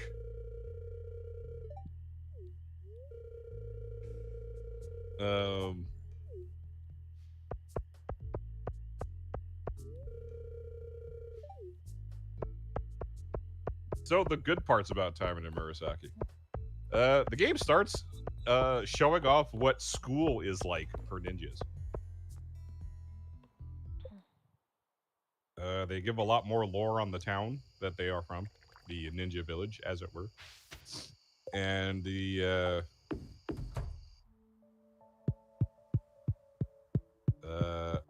right. You get to experience Murasaki going gaga over Asagi. Yep, Damn. because he Is is there a any? massive, massive simp for Asagi. Is there anybody that isn't a sim for Asagi? Yeah. Literally a lot of other people, but like that's kind of one of her main sticks is that Murasaki is straight, but she is certainly gay for Asagi.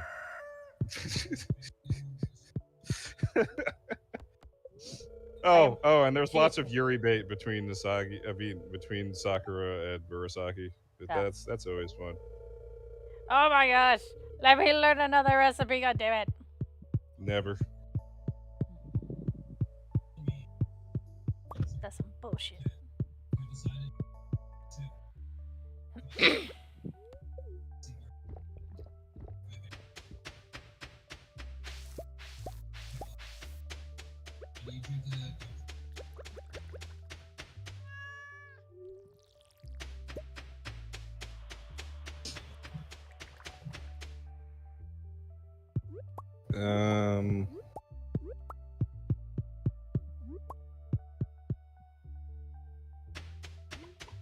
Yeah, no, the whole school section was awesome.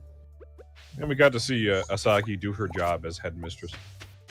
Something you really didn't get to see in Taiman and Asaki 2 because the game started during the middle of an operation in which Asaki was taking place. Or taking a part of.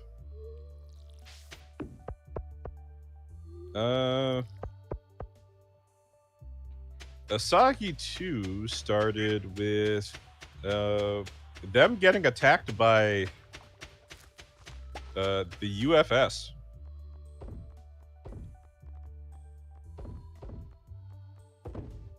Like, a strike team comes in with, like, assault rifles and shit. And Sakura plants C4 inside of their shadows. Wow. And then fucking detonates them. As the two of them jump out of the hotel window. So, like, this is one of the reasons why I like the Taiman and Asagi too, and a lot of earlier Taiman and stuff, because the power, other than Asagi kind of, you know, killing an entire arena in 1 second, like, the crowd watching and Oboro the powers are relatively low key, I you know, to a degree. I mean, you know, when we got to Yuki Kaze, you had Rinko who could, like, warp space-time, or she could warp herself places. And, you know, Yuki Kaze could throw lightning at. She's a one-woman lightning storm.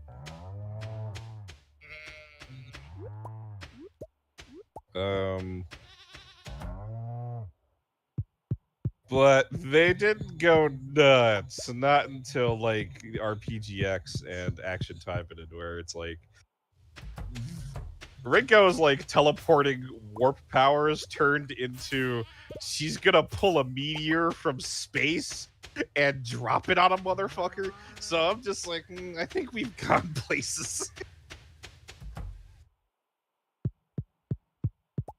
But I don't know. I like the low key ninjutsu a little bit. But yeah, no, I thought it was clever that she just put claymores inside of all their shadows and just took out the whole team. Um, and then they had the fight at Raksasha, and it's a very hard fight. In fact, the dude could almost match Asagi pound for pound, but Asagi noticed a chip in his armor that he had from some other previous conflict, and she managed to stab him through it. I don't remember if she actually killed him or not, but that led to them having to escape because she couldn't possibly fight another one.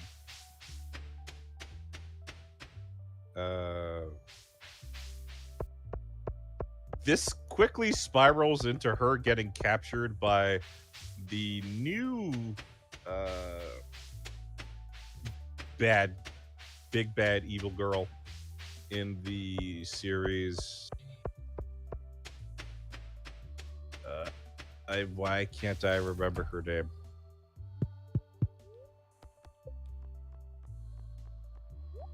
Oboro shows up again though. And she just appears, and then Asagi's like, "What? I killed you?" And she's like, "You probably did, but I am a clone." Bananas.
$70 for a week?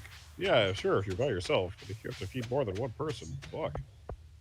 That quickly balloons to over 200. Oh hey, I can get some tiger trout.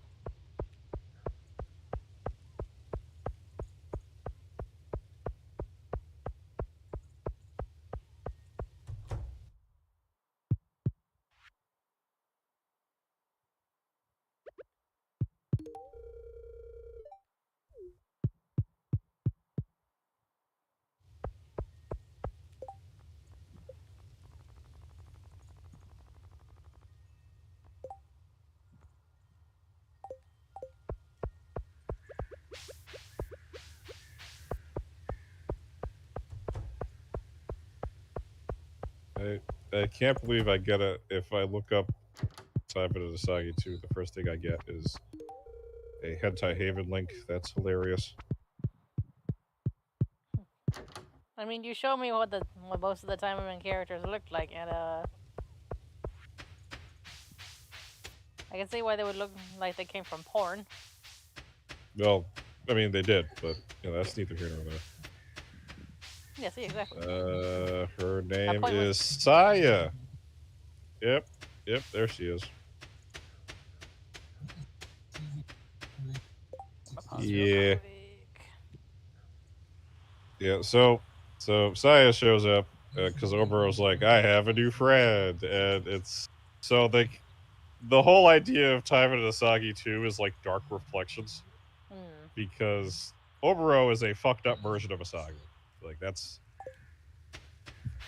that's obvious. Uh, but Saya is a fucked up version of Sakura. Oh boy. It's the evil Genki girl.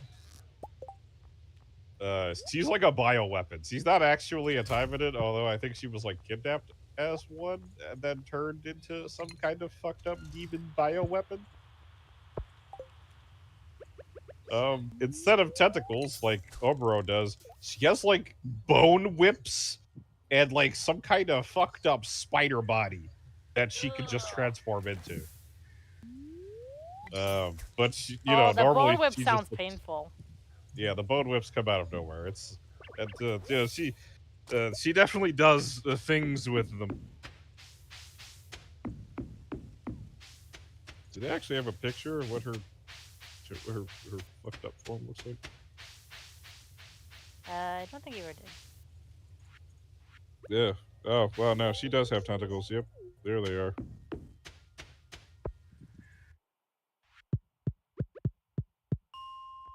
Alright, let's go down to floor 50. Actually, no. I think that was floor 60. That's the fishing. There we go.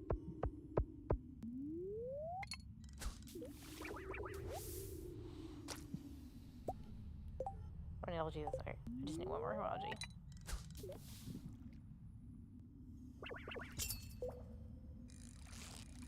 Yeah, Yeah, yes, very, postage. very, very tastefully censored.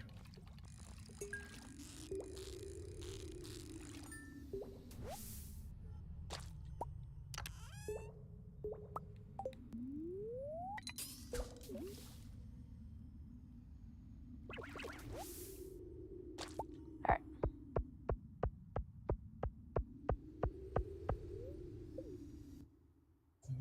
Damn.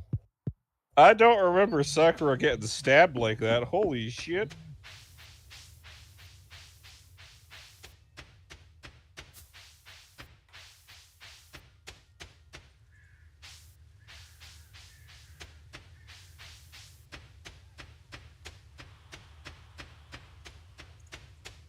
All right, so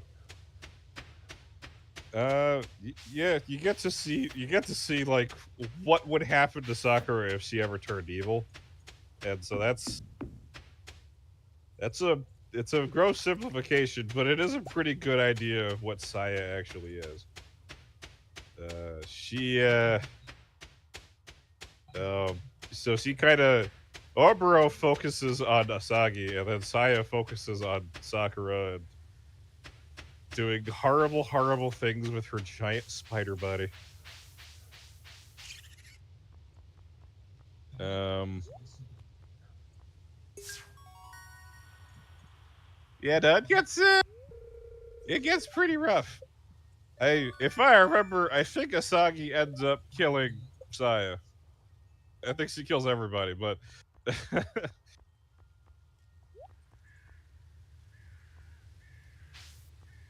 this is also I think this is the game where Sakura I have a turn raccoon goes. hat. Oh, cool. An Ushaka. No, a raccoon gave me a hat Okay. as a reward for giving him mushrooms. Nice. Albumins, Goblimins. Wait, in addition to water, choose all the components of blood plasma. Plasma, right? So, yeah, albumins, globulins, and fibrinogens.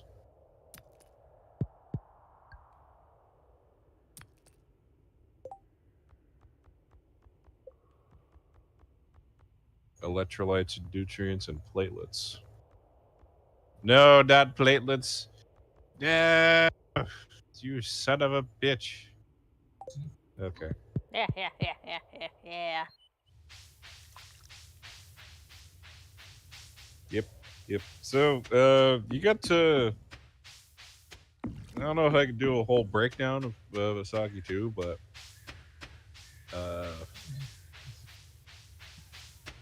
you get during the torture scenes, you kind of switch perspectives between Asagi and Sakura a little bit, and you really get to see what's inside of Sakura's head. Now, Asagi, she's a solid person, so while her thoughts do kind of go into how bad the situation is,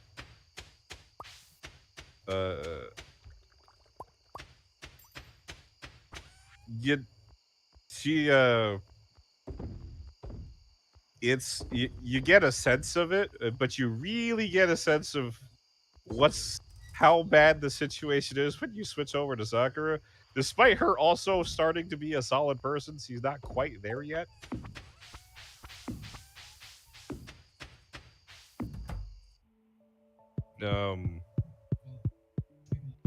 Oh, by the way, there's a 3-year time skip between Asagi 1 and Asagi 2. So Sakura is, I think, 18 or 19 now. And that makes Asagi 25. Let me put my water close to me.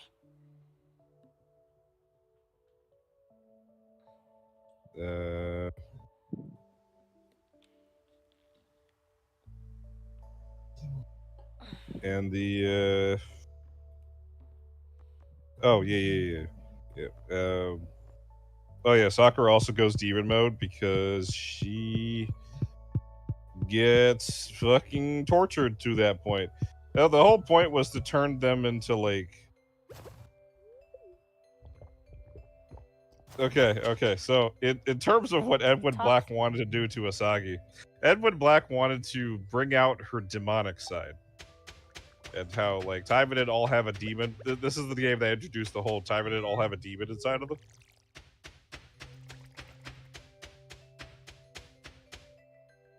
Now, this was before the lore was really solidified, and they ended up making it a little better later. But on the first go, like, the whole point was to just torture Asagi enough that she lets the demon out.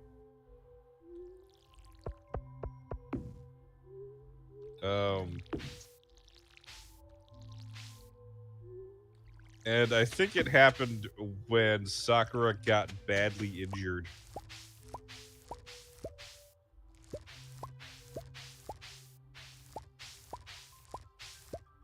And, like, her demon side, which I think she named Kaga? Kage? I think it was Kaga, yeah. She's like a sadistic version. Sorry. She's like a sadistic, which just means shadow in Japanese.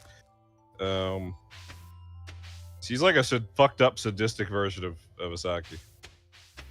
Like, Asagi could, like, in normal conversations, like when she's at school or and she's doing her own thing, she could come off as kinda sadistic, especially to her sister, because it's funny.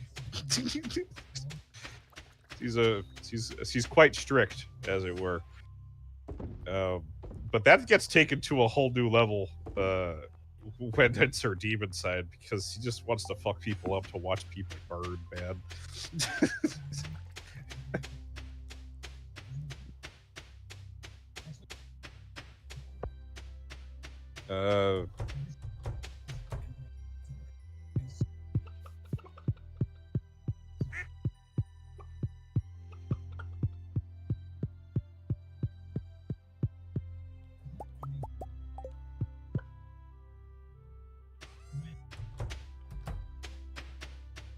Oh, I need water. Damn. You gotta hydrate before you dehydrate. Yeah. Lub.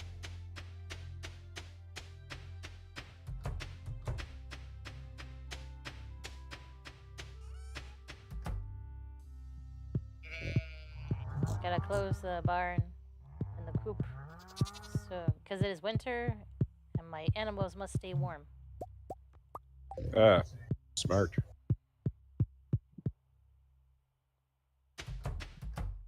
I don't know if they could die from being frozen to death, but I don't want to find out.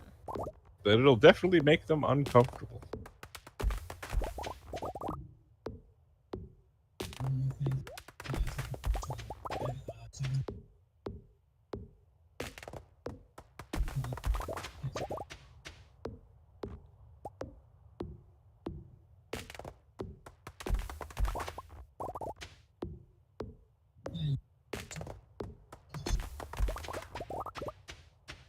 Okay, so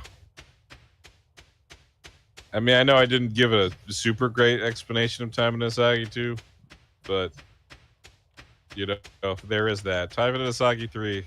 Time in Asagi 3 pisses me off. Like, I actually hate it. It did introduce one of my favorite characters, though. Her name is Asuka. She's a ninja from a different village, but she used to be from the same village as Asagi. There is a, like, something upwards of a 6-year time skip between 2 and 3.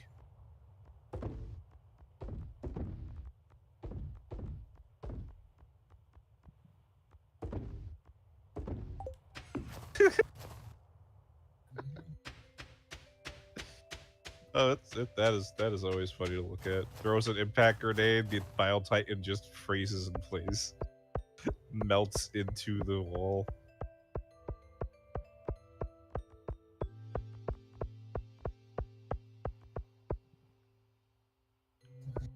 Hmm.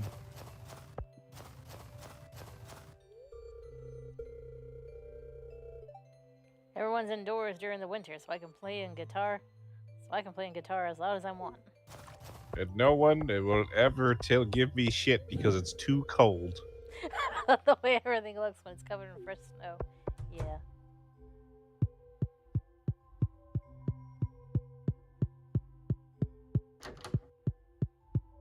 So, you know how I said I normally like the beginnings of the time in the games because it's filled with lore and really cool shit. All right, do you want to know what the beginning of Time in 3, Asagi 3 is like? What's the beginning? All right, so they immediately go into some questionable territory. Oh boy. Do you remember Asagi's fiance? Yeah. Well, turns out he had a little brother. Really? Yep. So, you know, Asagi felt really bad. So at some point, she adopted him.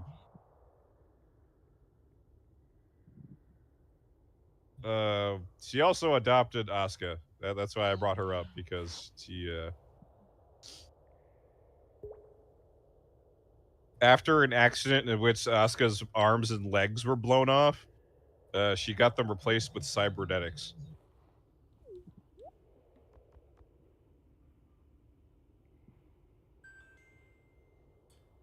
And now she doesn't need weapons because her arms and legs are weapons. She has missiles and guns and swords in that sumbitch. It's great. She also has the power to control wind. She's very cool. Anyway, the beginning of the game starts off with Asagi essentially playing house with her adopted son. It's very wholesome for a while. And you're like, wow, this is surprisingly wholesome for a Typhonid game. How is this going to get fucked up? Oh boy. Oh boy. So Asagi's adopted son just turned 18. He's getting ready to become his own man.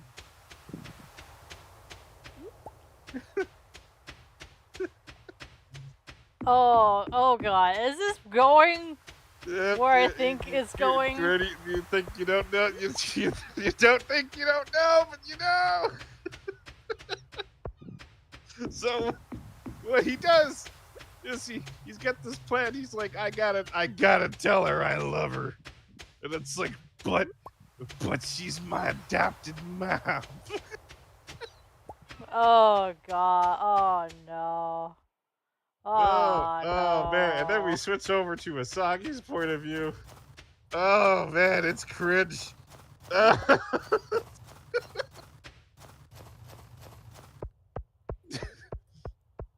So you know how I said that after what happened to her fiance, she refused to date. Yeah. Well, she kind of kept that going up until it even past the further time skip. So, when this happens, she is understandably completely, utterly confused. But she's also desperate. Oh no. Oh no. And I'm like, well, you know, I mean, it's kind of fucked up. So, like, you think, you know, she's probably gonna let him down nicely. Nope. Ugh. Nope. She just, at first she was like, nah, I'm gonna tell him no. And then she started talking herself out of it. And I'm like, wait, why are you going the other direction? Alright. I think we can pretend that never happened. Let's just all I pretend like that to never pretend that didn't happen. I think we can all pretend that never happened. That's just So, so that happens. No. We agree that we pretend that it didn't happen. No, hold on, it's important to the story. Unfortunately, it is. Oh god. All right, so the game has 2 routes. That's bullshit. Yeah, this is the beginning of the Asagi route, by the way. Oh, The game has 2 routes. The Asagi route, where you generally stick to Asagi, her point of view and how, like, what she's thinking about and stuff like that. And then there's the Asuka point of view, where you follow Asuka around this completely new character, which, you know, when she was first introduced, I was like, I don't know. I kind of want to follow Asagi around because I know who the fuck she is. I kind of want to see where the completion of all her character development has gone. And you give me this?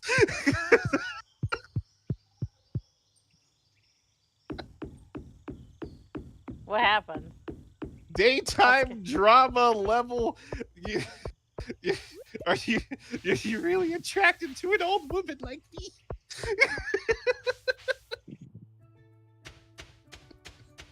I mean, at this point, I just want to point out that Asagi is about 33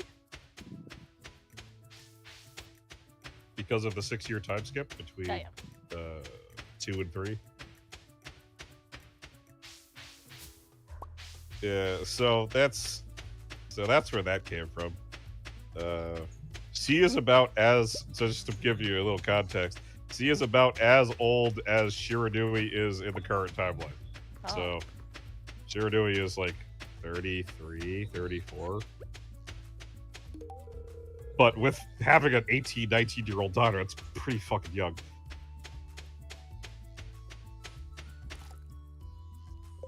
Oh, wait, Mom?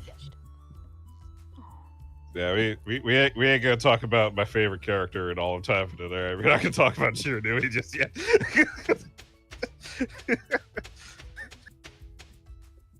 Yeah, maybe one day. Maybe one day when we talk about time in your Yukikaze. But that's today we're talking about Asagi, the third game. This is just I hate it so much. So this is the culmination of Edwin Black's plan.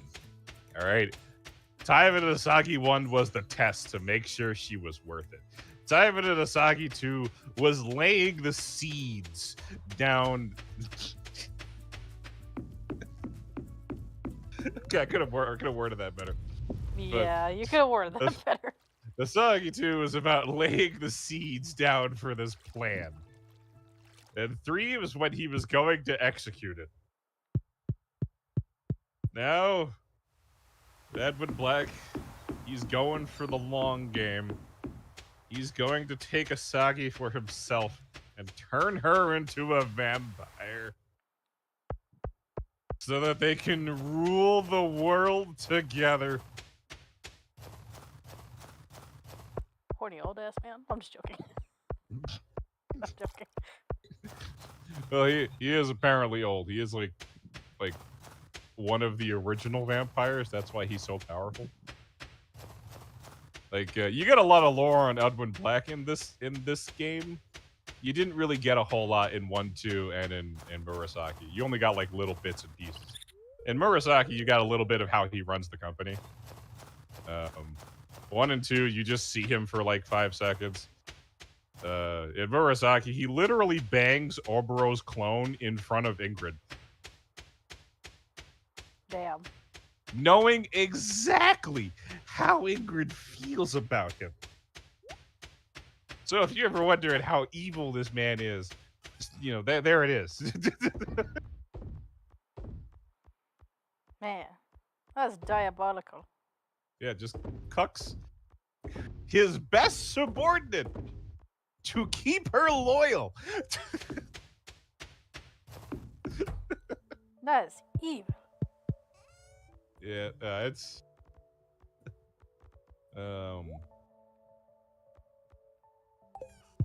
yeah, so the game kind of, if you follow Asagi's route, it kind of leads into that. You know, I don't remember. Oh, by the way, her fiance's brother is named Kosuke.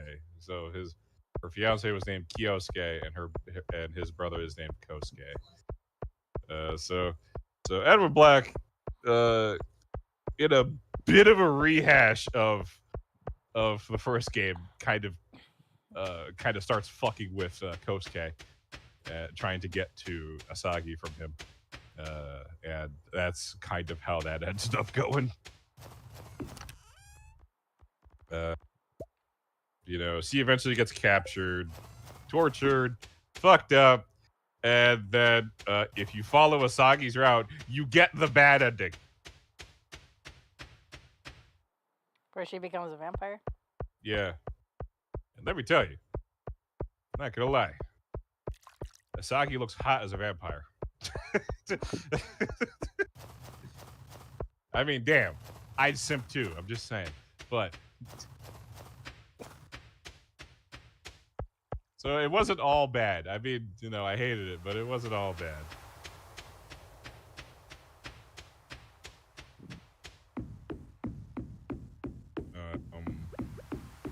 Listen, I get having a crush on someone who is technically older than you. It is another thing when they are technically your adopted parent. Yeah, exactly. I mean, they went the whole kit and caboodle during that. They were just like, man, you know, even Asagi said it in her head, it's kind of fucked up. That's my late fiance's little brother. That just makes it. That's even more. I'm awkward. just like, that makes it worse. It makes it so much worse. She's like, what am I to do with these forbidden feelings? And I'm like, no, Asagi, what the fuck? Asagi, you're better than this. She was even questioning, like, I was like, I didn't do this on purpose, right? Did I groom him? And I'm like, no, you didn't. No, she didn't. No, you just didn't. Trying to raise him right. And Oh, this is what he's doing to you.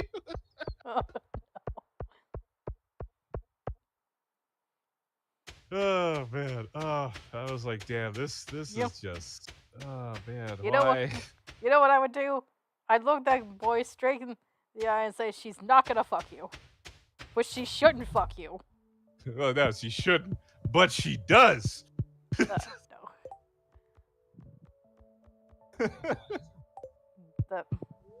The ridiculousness of the situation. I know, let's it's all- like full-on let's- time drama. So let's all pretend Although that I have to say this, it was probably the first somewhat vanilla consensual scene in the entire series. Damn. When an awkward situation becomes the most vanilla. I never thought I'd see the day. I could not believe it. See, I'm not mad about that. In fact, I'm one of those people who I'm like, hey, maybe throw in a little variety in there. It doesn't have to go full Monty with it, but because I know, I'm only half of a fan. I'm one of those fans of Asagi that doesn't really like the content of it. So, there it is. I love the lore and the world and stuff and all the character designs, but I'm not a big fan of the the humiliation play. It's a little rough. It's a little rough. I've seen worse, but not really into it.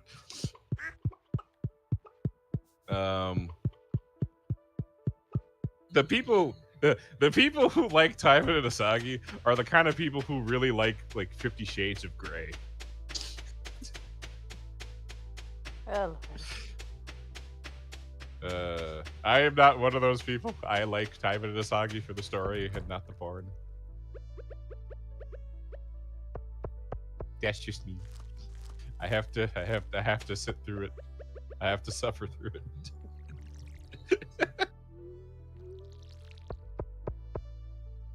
suffer. I was joking. So the good ending involves following Asuka around. Because if you follow Asagi around, Asagi starts making all of the wrong choices, and that's how she ends up a vampire. And the thing is, they turned with Battle Arena, Taiman and Asagi Battle Arena, they turned Asagi into a multiversal story, sort of. They also did it with Zero, where the world where Asagi gets turned into a vampire is technically canon, but so is a world where that didn't happen.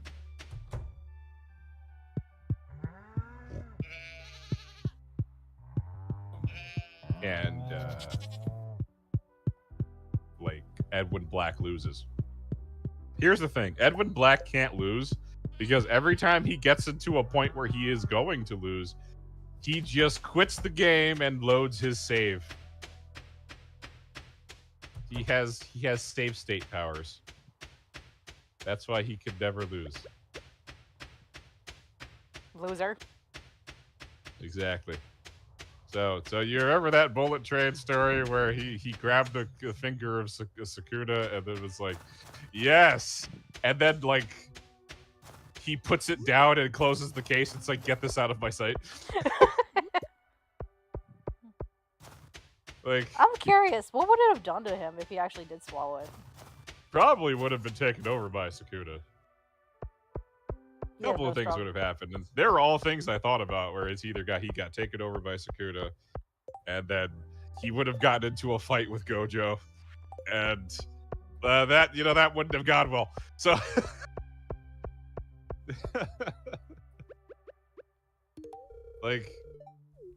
damn, can you imagine Sakuna with the ability to load his save state so he never loses? Oh, that would have gone on forever. Yes, exactly. So, many bad things would have happened, whether he eats the finger himself or gives the finger to somebody else to use. It all just goes downhill. It'll probably end with Edwin Black getting a face full of the purple goodness from Gojo.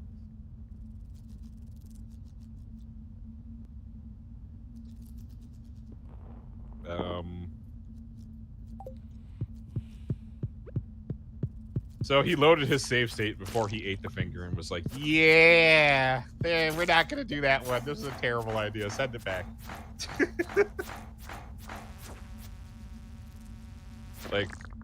Despite everything, I actually like Edwin Black as a bad guy because he's evil, but he's irredeemably evil, but he's not an asshole about it most of the time. I don't know how else to describe that.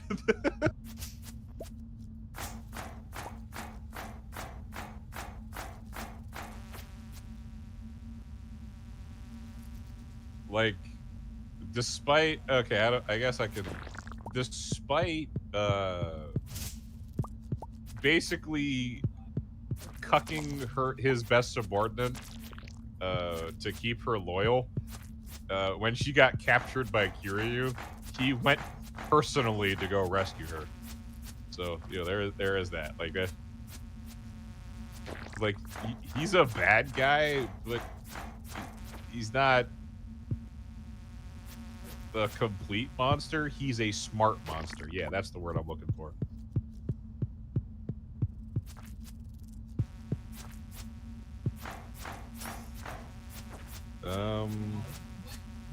Yeah, Taiman and Asagi Zero's plot, or at least the start of it. I haven't played as a Zero yet. I just know the plot synopsis, where Edwin Black and Vampire Asagi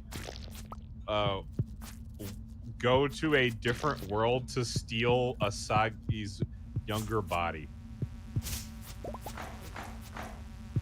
Like, that is the plot of Zero.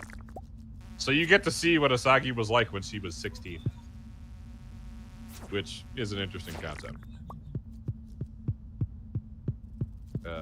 But it's not like a time travel. They like, in the form of like going back in time, it's like shifting timelines. So things are different in that timeline, where Asagi and Sakura are actually around the same age instead of there being a 4-year gap between them.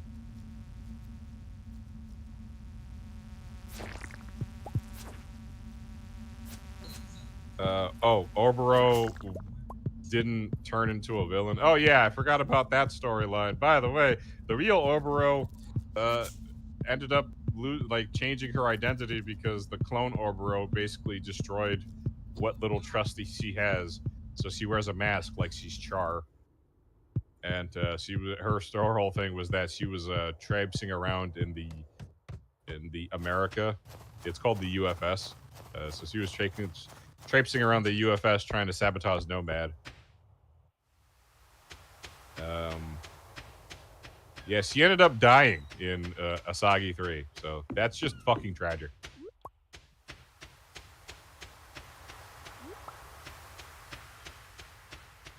Like, evil Oboro, like, looks evil, and then the good Oboro actually has a softer face, so she looks cute. So that was rough. Rip Oboro. The real one. The one who was actually good.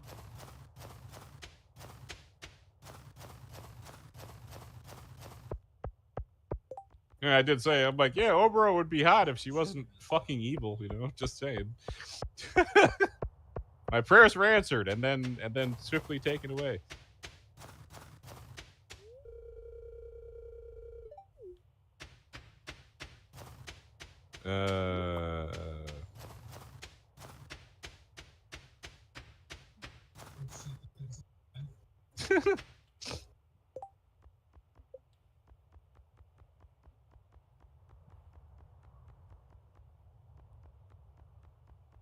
The one game I haven't played all the way through was Taiman and Kurenai, which is like a bit of a prequel. Because it follows around Edwin Black's daughter, who is a Taiman vampire.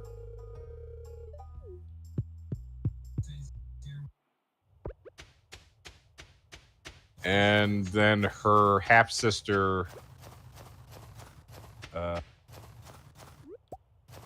I didn't even think he had a kid. Yeah, he technically has 2 kids. And one of them is the fucking psychopath, and the other one is adorable. So, I don't...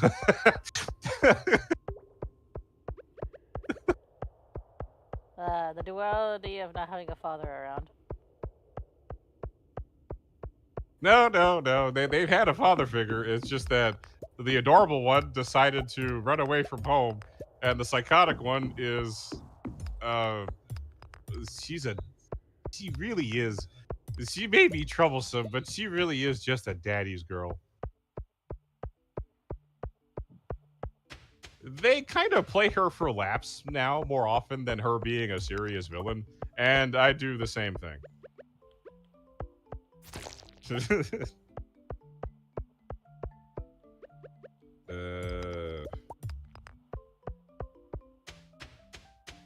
What was her name? Kind of blanking on it at the moment.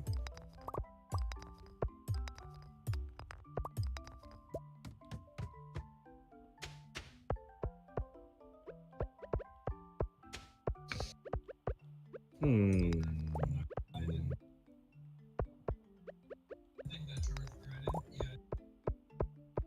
Oh, Felicia. That was her name. I know. I wrote her name down somewhere. Yeah, and, she kind of, especially at Action Time, but anytime she's involved in an event, it's probably to help her dad out with a capturing Asagi. And Asagi is like, I couldn't give two fucks. Because she can't. She personally cannot take Asagi in a fight, so she tries to fight other people and capture them to lure Asagi into her father's clutches, which doesn't work because they end up getting rescued by other people, and it tends to be a really stupid plot.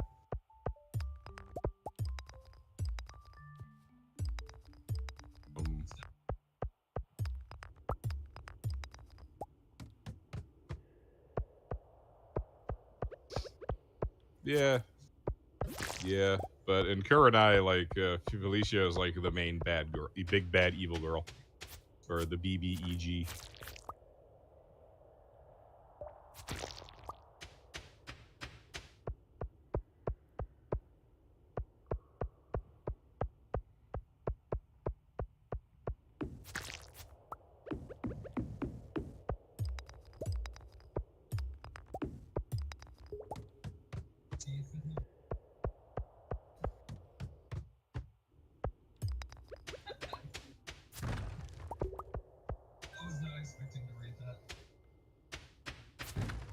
To be honest, I don't know.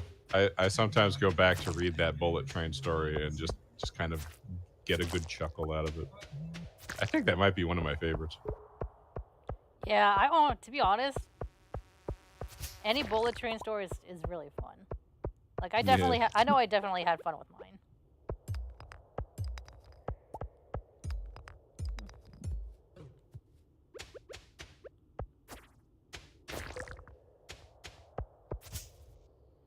You know, I'm not gonna lie. It feels good to get that rant about Time and Asagi 3 off my chest.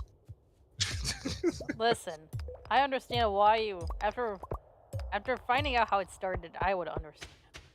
Yeah, I mean, you get the first two games where it's like, damn, you know, we're getting some like honest to god character development. To be honest, I wasn't expecting that kind of character development out of a board game, but you know, here we are.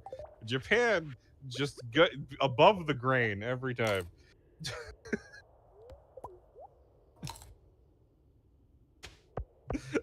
I make fun, and I'm like, I don't know. How the hell does a board game have better character development than a Star Wars movie?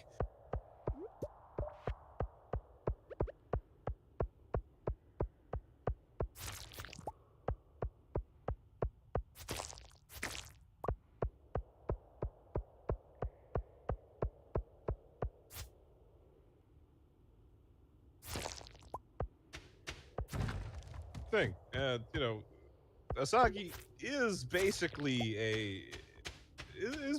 a girl boss, like she is. He's a badass motherfucker, but she does get put into situations that test her mettle and her will, and depending on the choices she makes, she can make it out of it.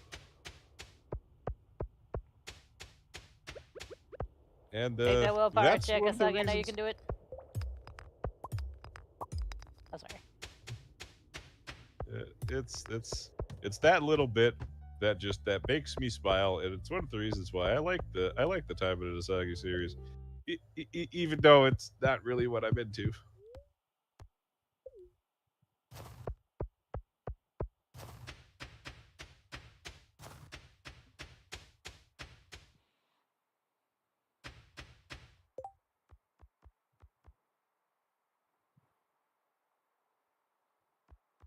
Oh my god, he's him.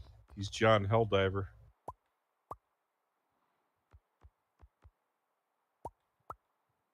Live.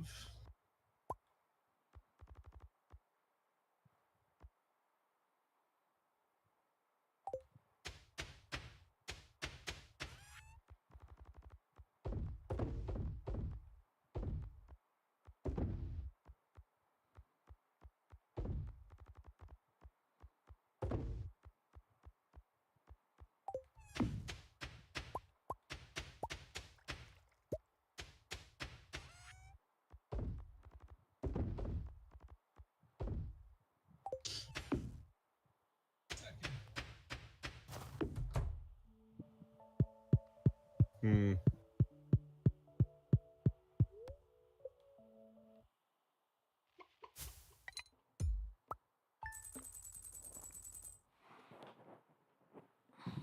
Hey, look at all that moolah.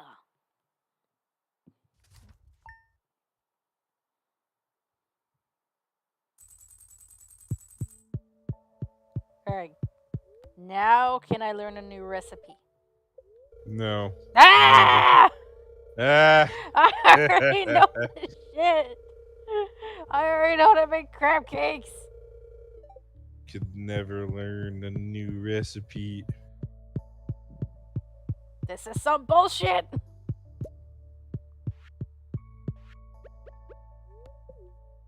Resident Alien, anyone?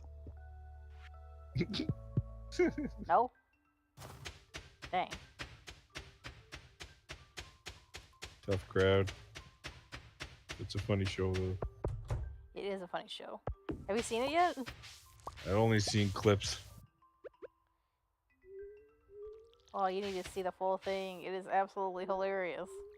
Yeah. Like, Mamasagi and I first started watching it, and we were, like, instantly hooked. Because that's how funny it was. It is. That's how funny it is. The clip where he was just like, why do you have videos of you guys copulating if not for tutorial, not for instructional use? It's just like, it doesn't make any sense otherwise. I mean, that would be an alien's logic.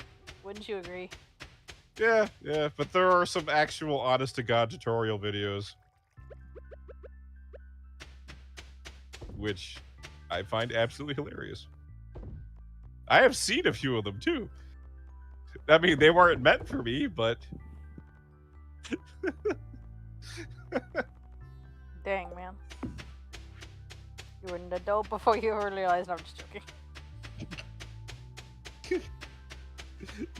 You have no idea how early I was when I caught on to it.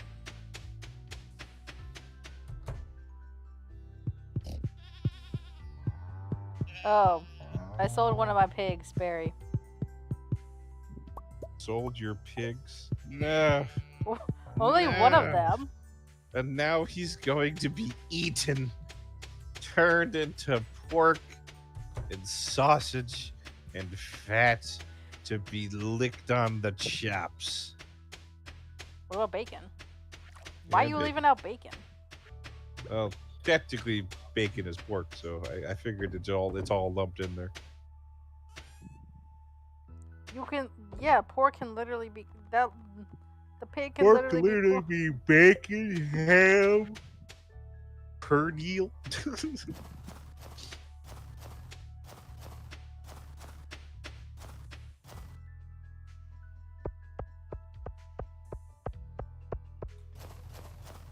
Oh my gosh. You know, if we were in Honkai Star Rail and we were like space thieves, I would probably threaten to turn Topaz's pig Numby into bacon. Damn. I wouldn't go through with it. But if it was already dead, but you know. wouldn't go through with it. But you know, if it was already sounds dead, like but you- it's like. It sounds like if you we're in want a, Topaz to choke you out with her thighs. And to that I say, you need to get in line.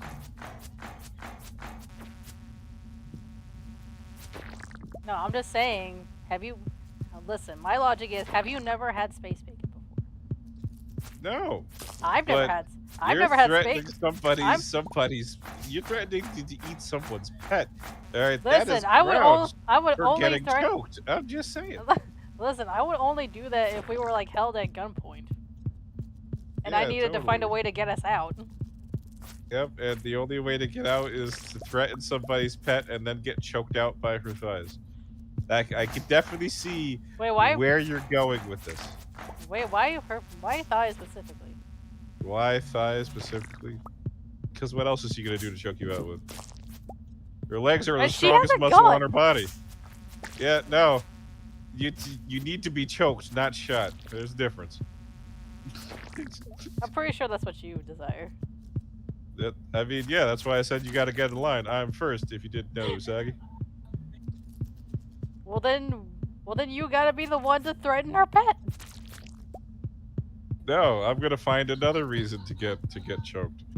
All right, you leave You that to. are a coward. You are a coward. You No, I'm not. coward. I'm going straight into those. I'm stage diving those thighs, Usagi.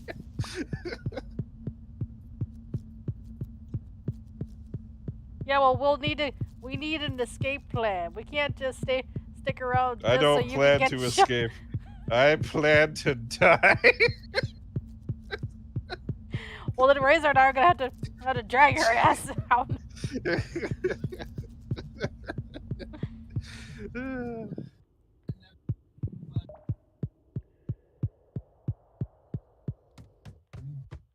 If only if only she wasn't if only her voice actress wasn't obsessed with Aventurine. Ah yes. There's that. Honestly, who isn't It obsessed hurts. with Aventurine? I mean, I'm not. His voice is not deep and gravelly enough to get my jimmies going. You know. Yeah. You have a certain standard. I have a You're certain very type. you are a critique. They have to reach a certain criteria with you. Yep. Like Jonas Scott. Yep. Like Jonas Scott. Although he's different. He doesn't have a gravelly voice. His voice is just smooth like velvet.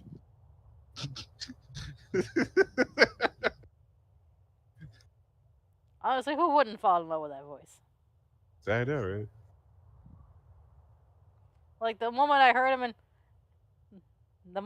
him in High Rise Evasion, I was like, oh, I think I like Was it this the voice. moment you started to rethink your tentacle fetish? You're like, maybe I shouldn't be into tentacles. Oh my god, shut up! Ooh. Maybe this tentacle thing isn't the right way. Shut up.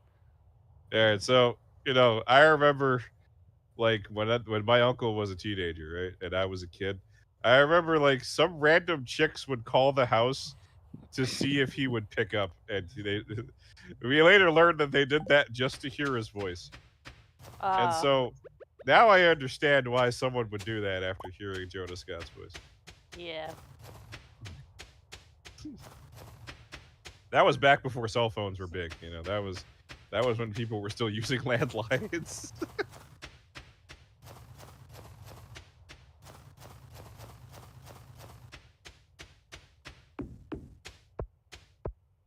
And then instant messenger, and then sidekicks. Oh boy, I'm taking it back to the early 2000s.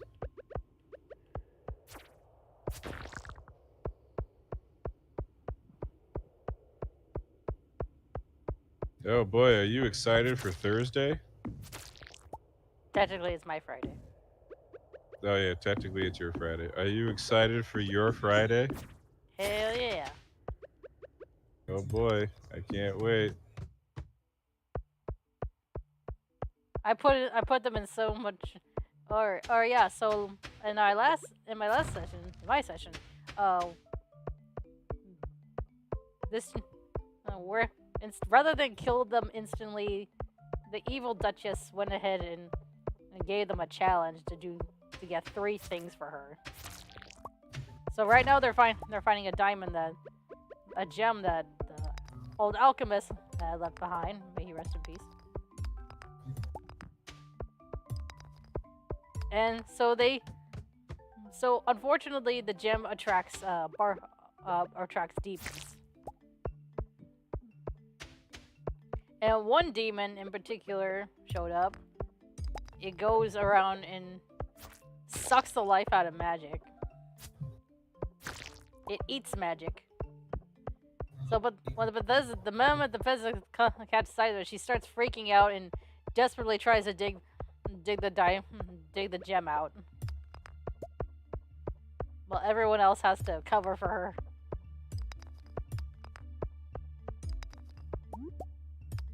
So the entire time the battle is going on, she's just there, trying to dig out that gem like her life depends on it. Now she could have used her vampiric strength since she's a vampire. But in the moment she was freaking out and she she didn't think to try and use her strength, and she's just desperately trying to yank the gem out. Actually, to be honest, I thought she was using her super strength to pull it. It was just still pretty heavily embedded in there. Oh, good. Now I have more ammo to use. Yes, thank you, Usagi. You shut up. Yes, Klein's just gonna give her shit for days.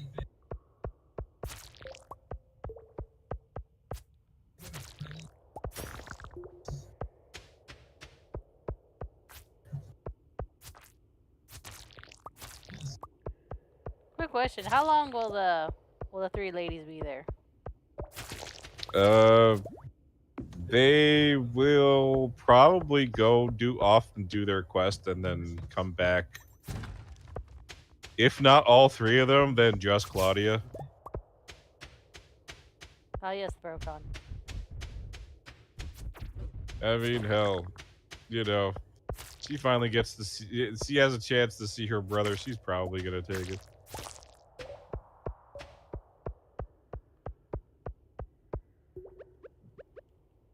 But although Claudia doesn't serve Letitia, she's just kind of along for the ride.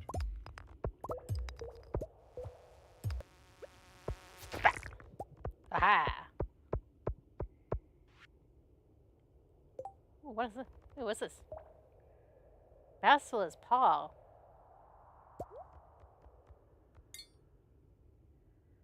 Wait, when did I get this? I don't remember getting this.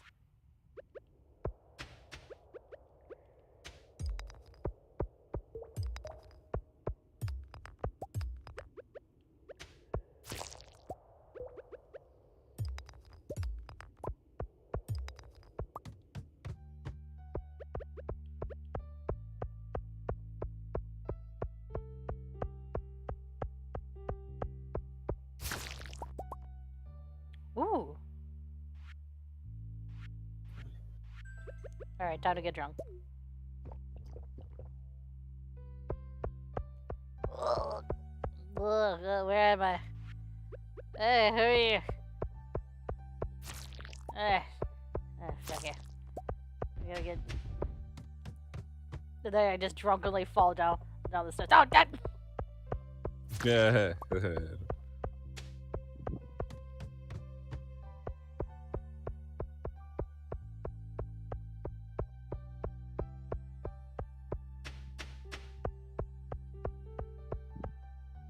Gridman, the hyper agent.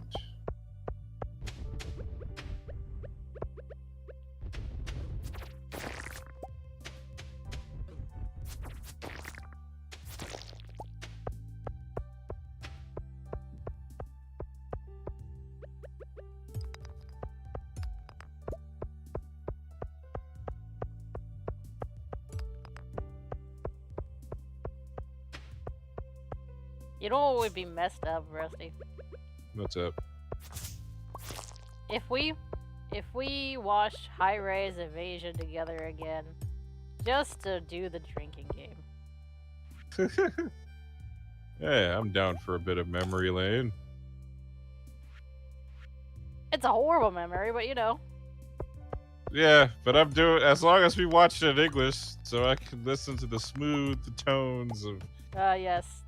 of Jonah Scott. However, if Scott. you want a new anime, we could watch Beastars. He also is the main character in that. Oh yeah, we haven't gotten to Beastars yet, have we?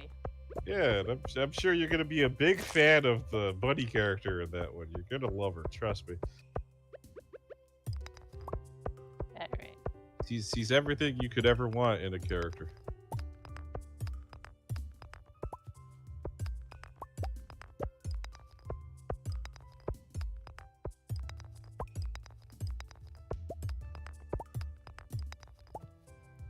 Oh, it's late.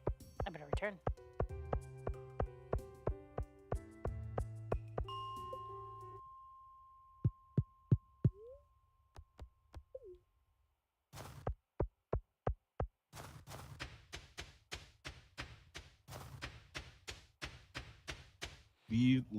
Lead a life to the emptiness.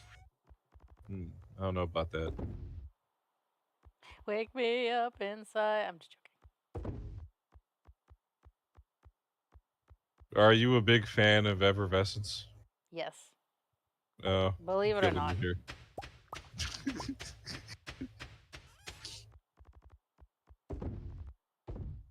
I suppose I used to like effervescence too until a chick ruined it for me, and I'm just like, nah, I can't do it anymore. I'm sorry. All I think about effervescence now is fucking Twilight. Wait, what? No, Ah, I know I numbers know you're boop. supposed to think Numbers boop the snoot. Underworld.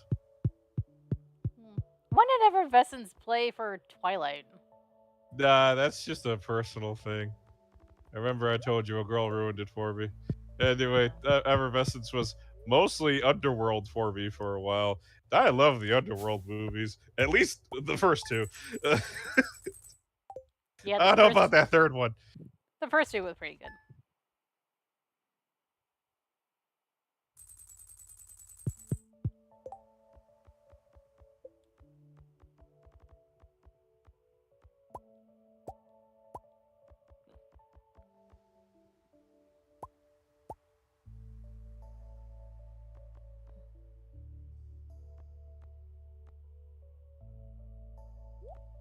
And now you got that song stuck in my head. Why, Usagi? Why you do this to me? This is vengeance for all the times you tortured me. We're doing good, Fine. Numbers. Oh, Numbers, you missed my great, gigantic rant on the Taiman and Usagi series. Me and Usagi did a deep dive. And I got to rant about how much I hate the third game. And we both agreed that we're just gonna pretend the third game never happened. Yeah, that's what I like to do. Third game takes place so far in the timeline that you could just make stuff happen before that and not have to worry about it. That's what Action Taiman did.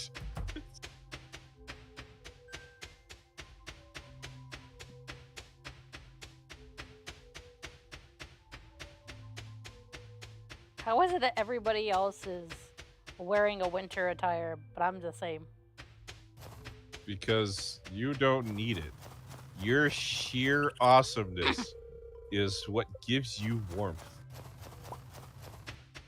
So basically, I'm just built different. No, you are built incorrectly. But that's the best way.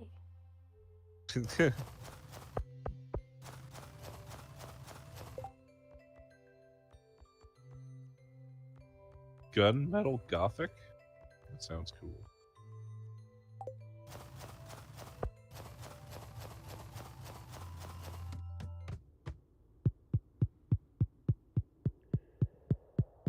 Oh, have you seen that meme, that one Naruto meme where it's like, I may be out of chakra, but I ain't out of options? And then he pulls out a gun? Yeah. Oh, yeah, totally. That one's funny. Sometimes I wish some memes were like canon.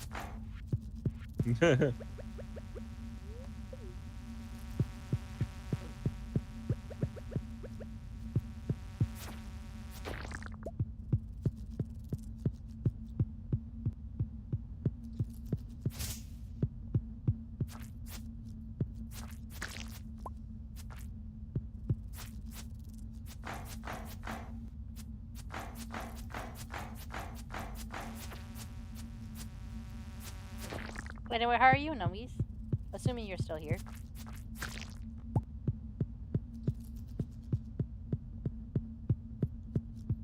He was like, aha, haha, perfect.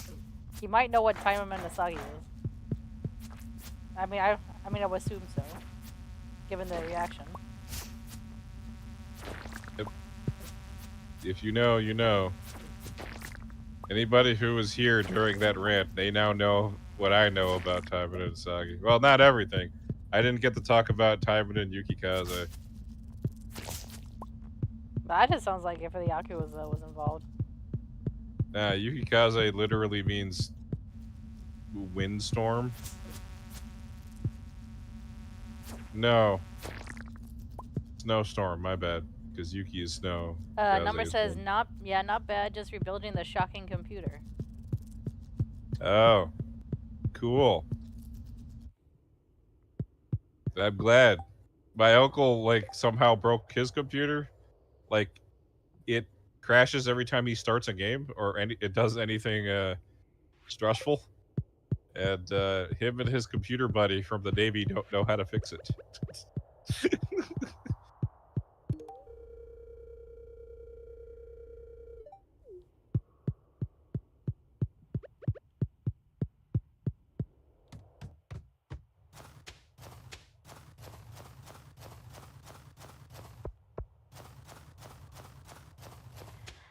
He says dead core in the CPU or the GPU is fried. Oof.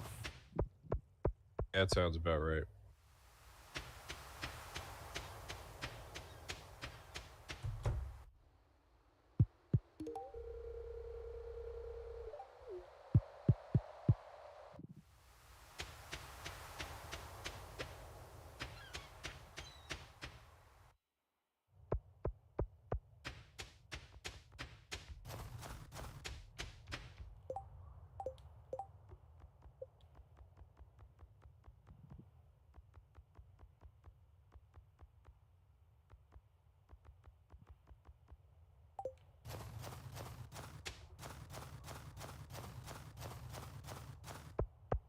Kept you waiting, huh?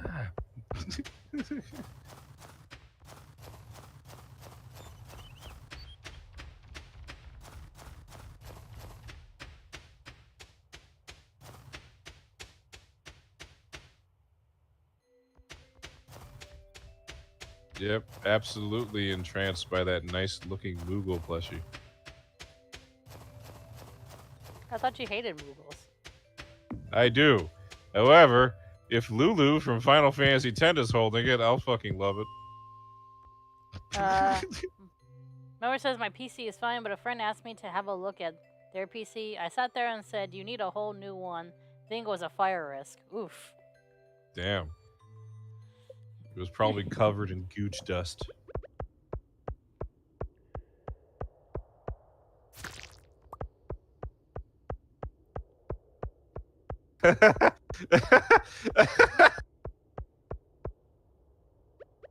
Alright, that's fucked up.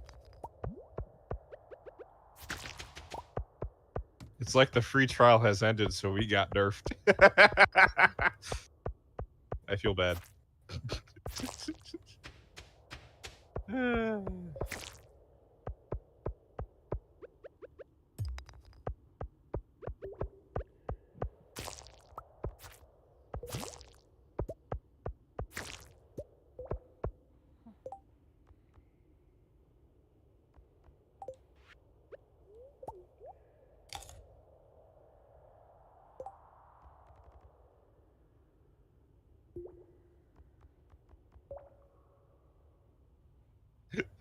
Unlocking the procreation skill tree. That is the most fucked thing I've ever heard.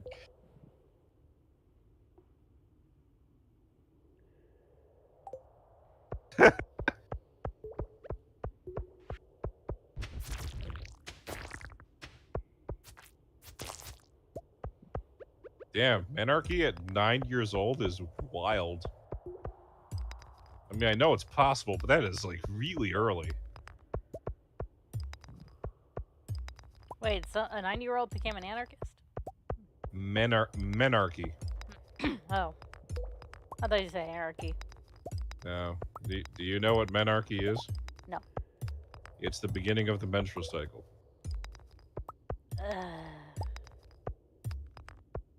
I remember those days. I don't think those days have passed for you quite yet, Usagi. I remember the beginning of those days. Yeah. They're not gone. Yeah, you're not gone. As a matter of fact, I'm experiencing it right now. Let me tell you, I wish I happens could. pretty early in the month for you, huh? At least you get it out of the way. I wish I could just yeet my uterus.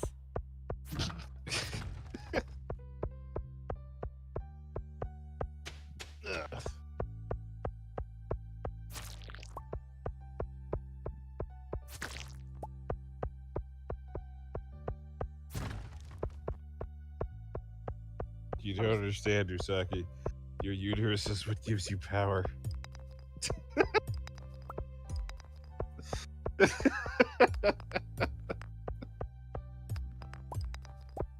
Power of what? Exactly. The power.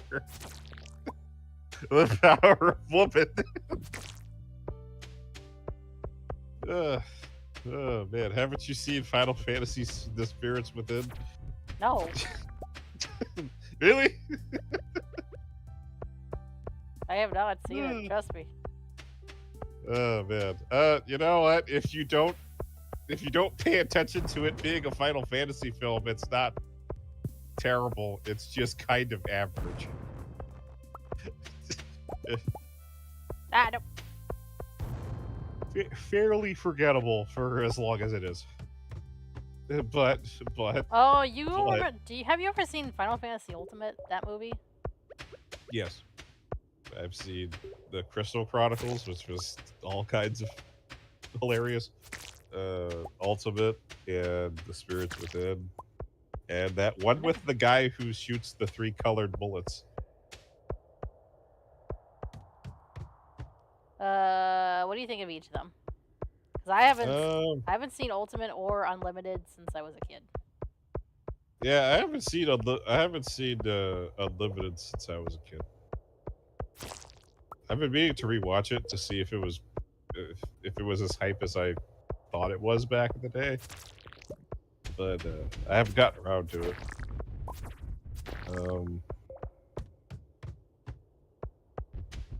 I don't remember too much about Ultimate. For some reason, I remember Spirits Within, but mostly because it was so bad that I can't ever forget it. Because let me tell you, that ending came out of nowhere. How do we stop the evil spirits that one-hit kill everybody by touching them? With the power of woman.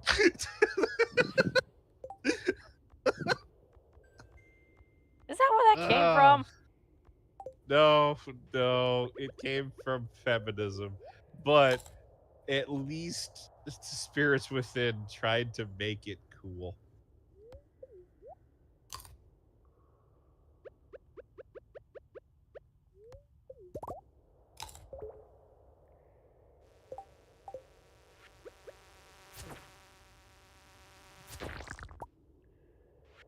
Oh, man. There was this game I played on the PlayStation 2 a long time ago called Haunting Ground. A very cool game. Sounds haunting. Yeah, it's a game about a girl and her dog. Well, it's not really her dog. It's a dog that she finds in a creepy mansion after being kidnapped.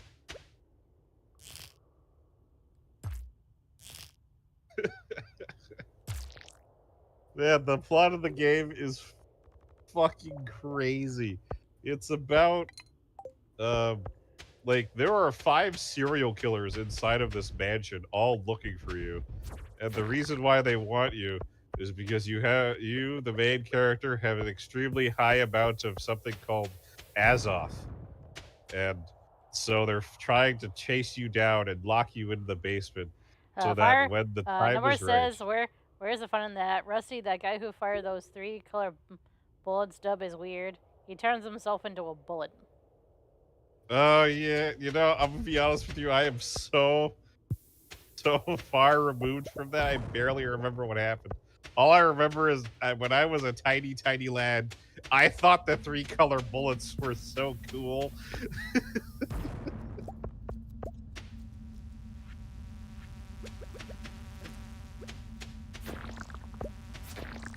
Oh, the coolest thing about Haunting Ground is just how much they worked into making friends with the dog. If you're not best friends with your dog, well, not only do you get like the worst ending, but also like the dog doesn't listen to you and may or may not save you when you're in trouble. Because the main character herself, she's not a fighter. She can't fight. I mean, she can like kick, but it's like that soccer kick. Like she can kind of like kick somebody in the nuts, and that's about it. And two of the people that you are fighting do not have nuts, so that's rough.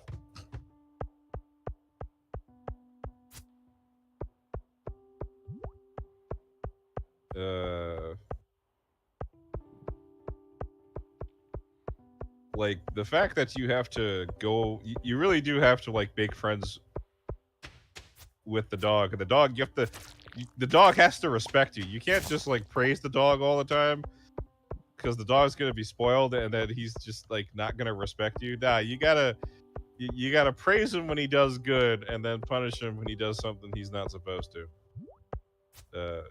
By telling him he's a bad boy and needs to do better. Oh my gosh. I might be able to do this. I might be able to beat this quest. I just gotta keep up the streak. Just gotta keep up what I'm doing.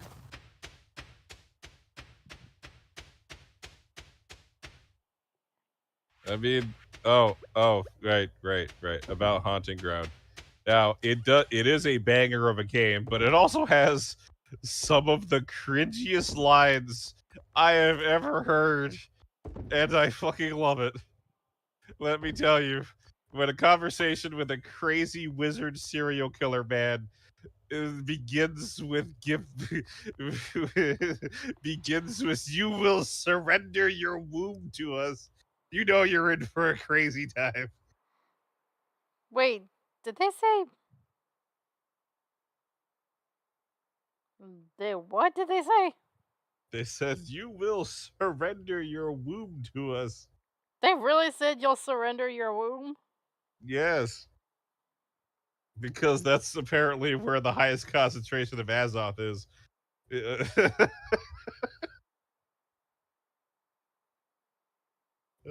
Azoth is some kind of mysterious alchemical substance made out of life and the soul and everything, or whatever. Yeah, that game was great though. Like, I mean, just not only because of that, but also because the game is awesome. It's a survival horror game where you don't have weapons. Your weapons is a dog, and you have to train that dog. You become friends with that dog. That dog is the main character. All right, it's not the girl. It's the dog. It's all about the doggo because he's the bestest boy. It's based off of the Clock Tower series, so it's like, but the Clock Tower series has like one bad guy, and this one had 5. The first 3 were great. The last 2 were kind of rust, but yeah, that's about it. It's a good game. Good game. A lot of people get it confused with Rule of Rose, which has a very similar concept, but I don't remember if it involved a dog. I don't think it did. I like Haunting Ground because you get a dog.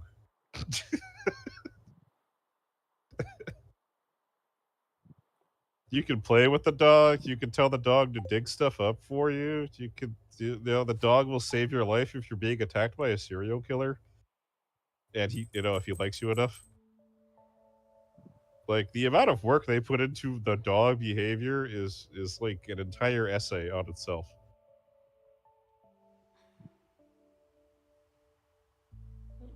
Checking something real quick. Okay.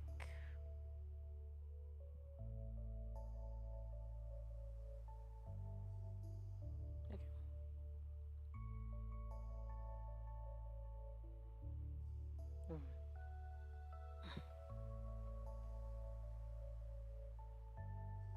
Okay.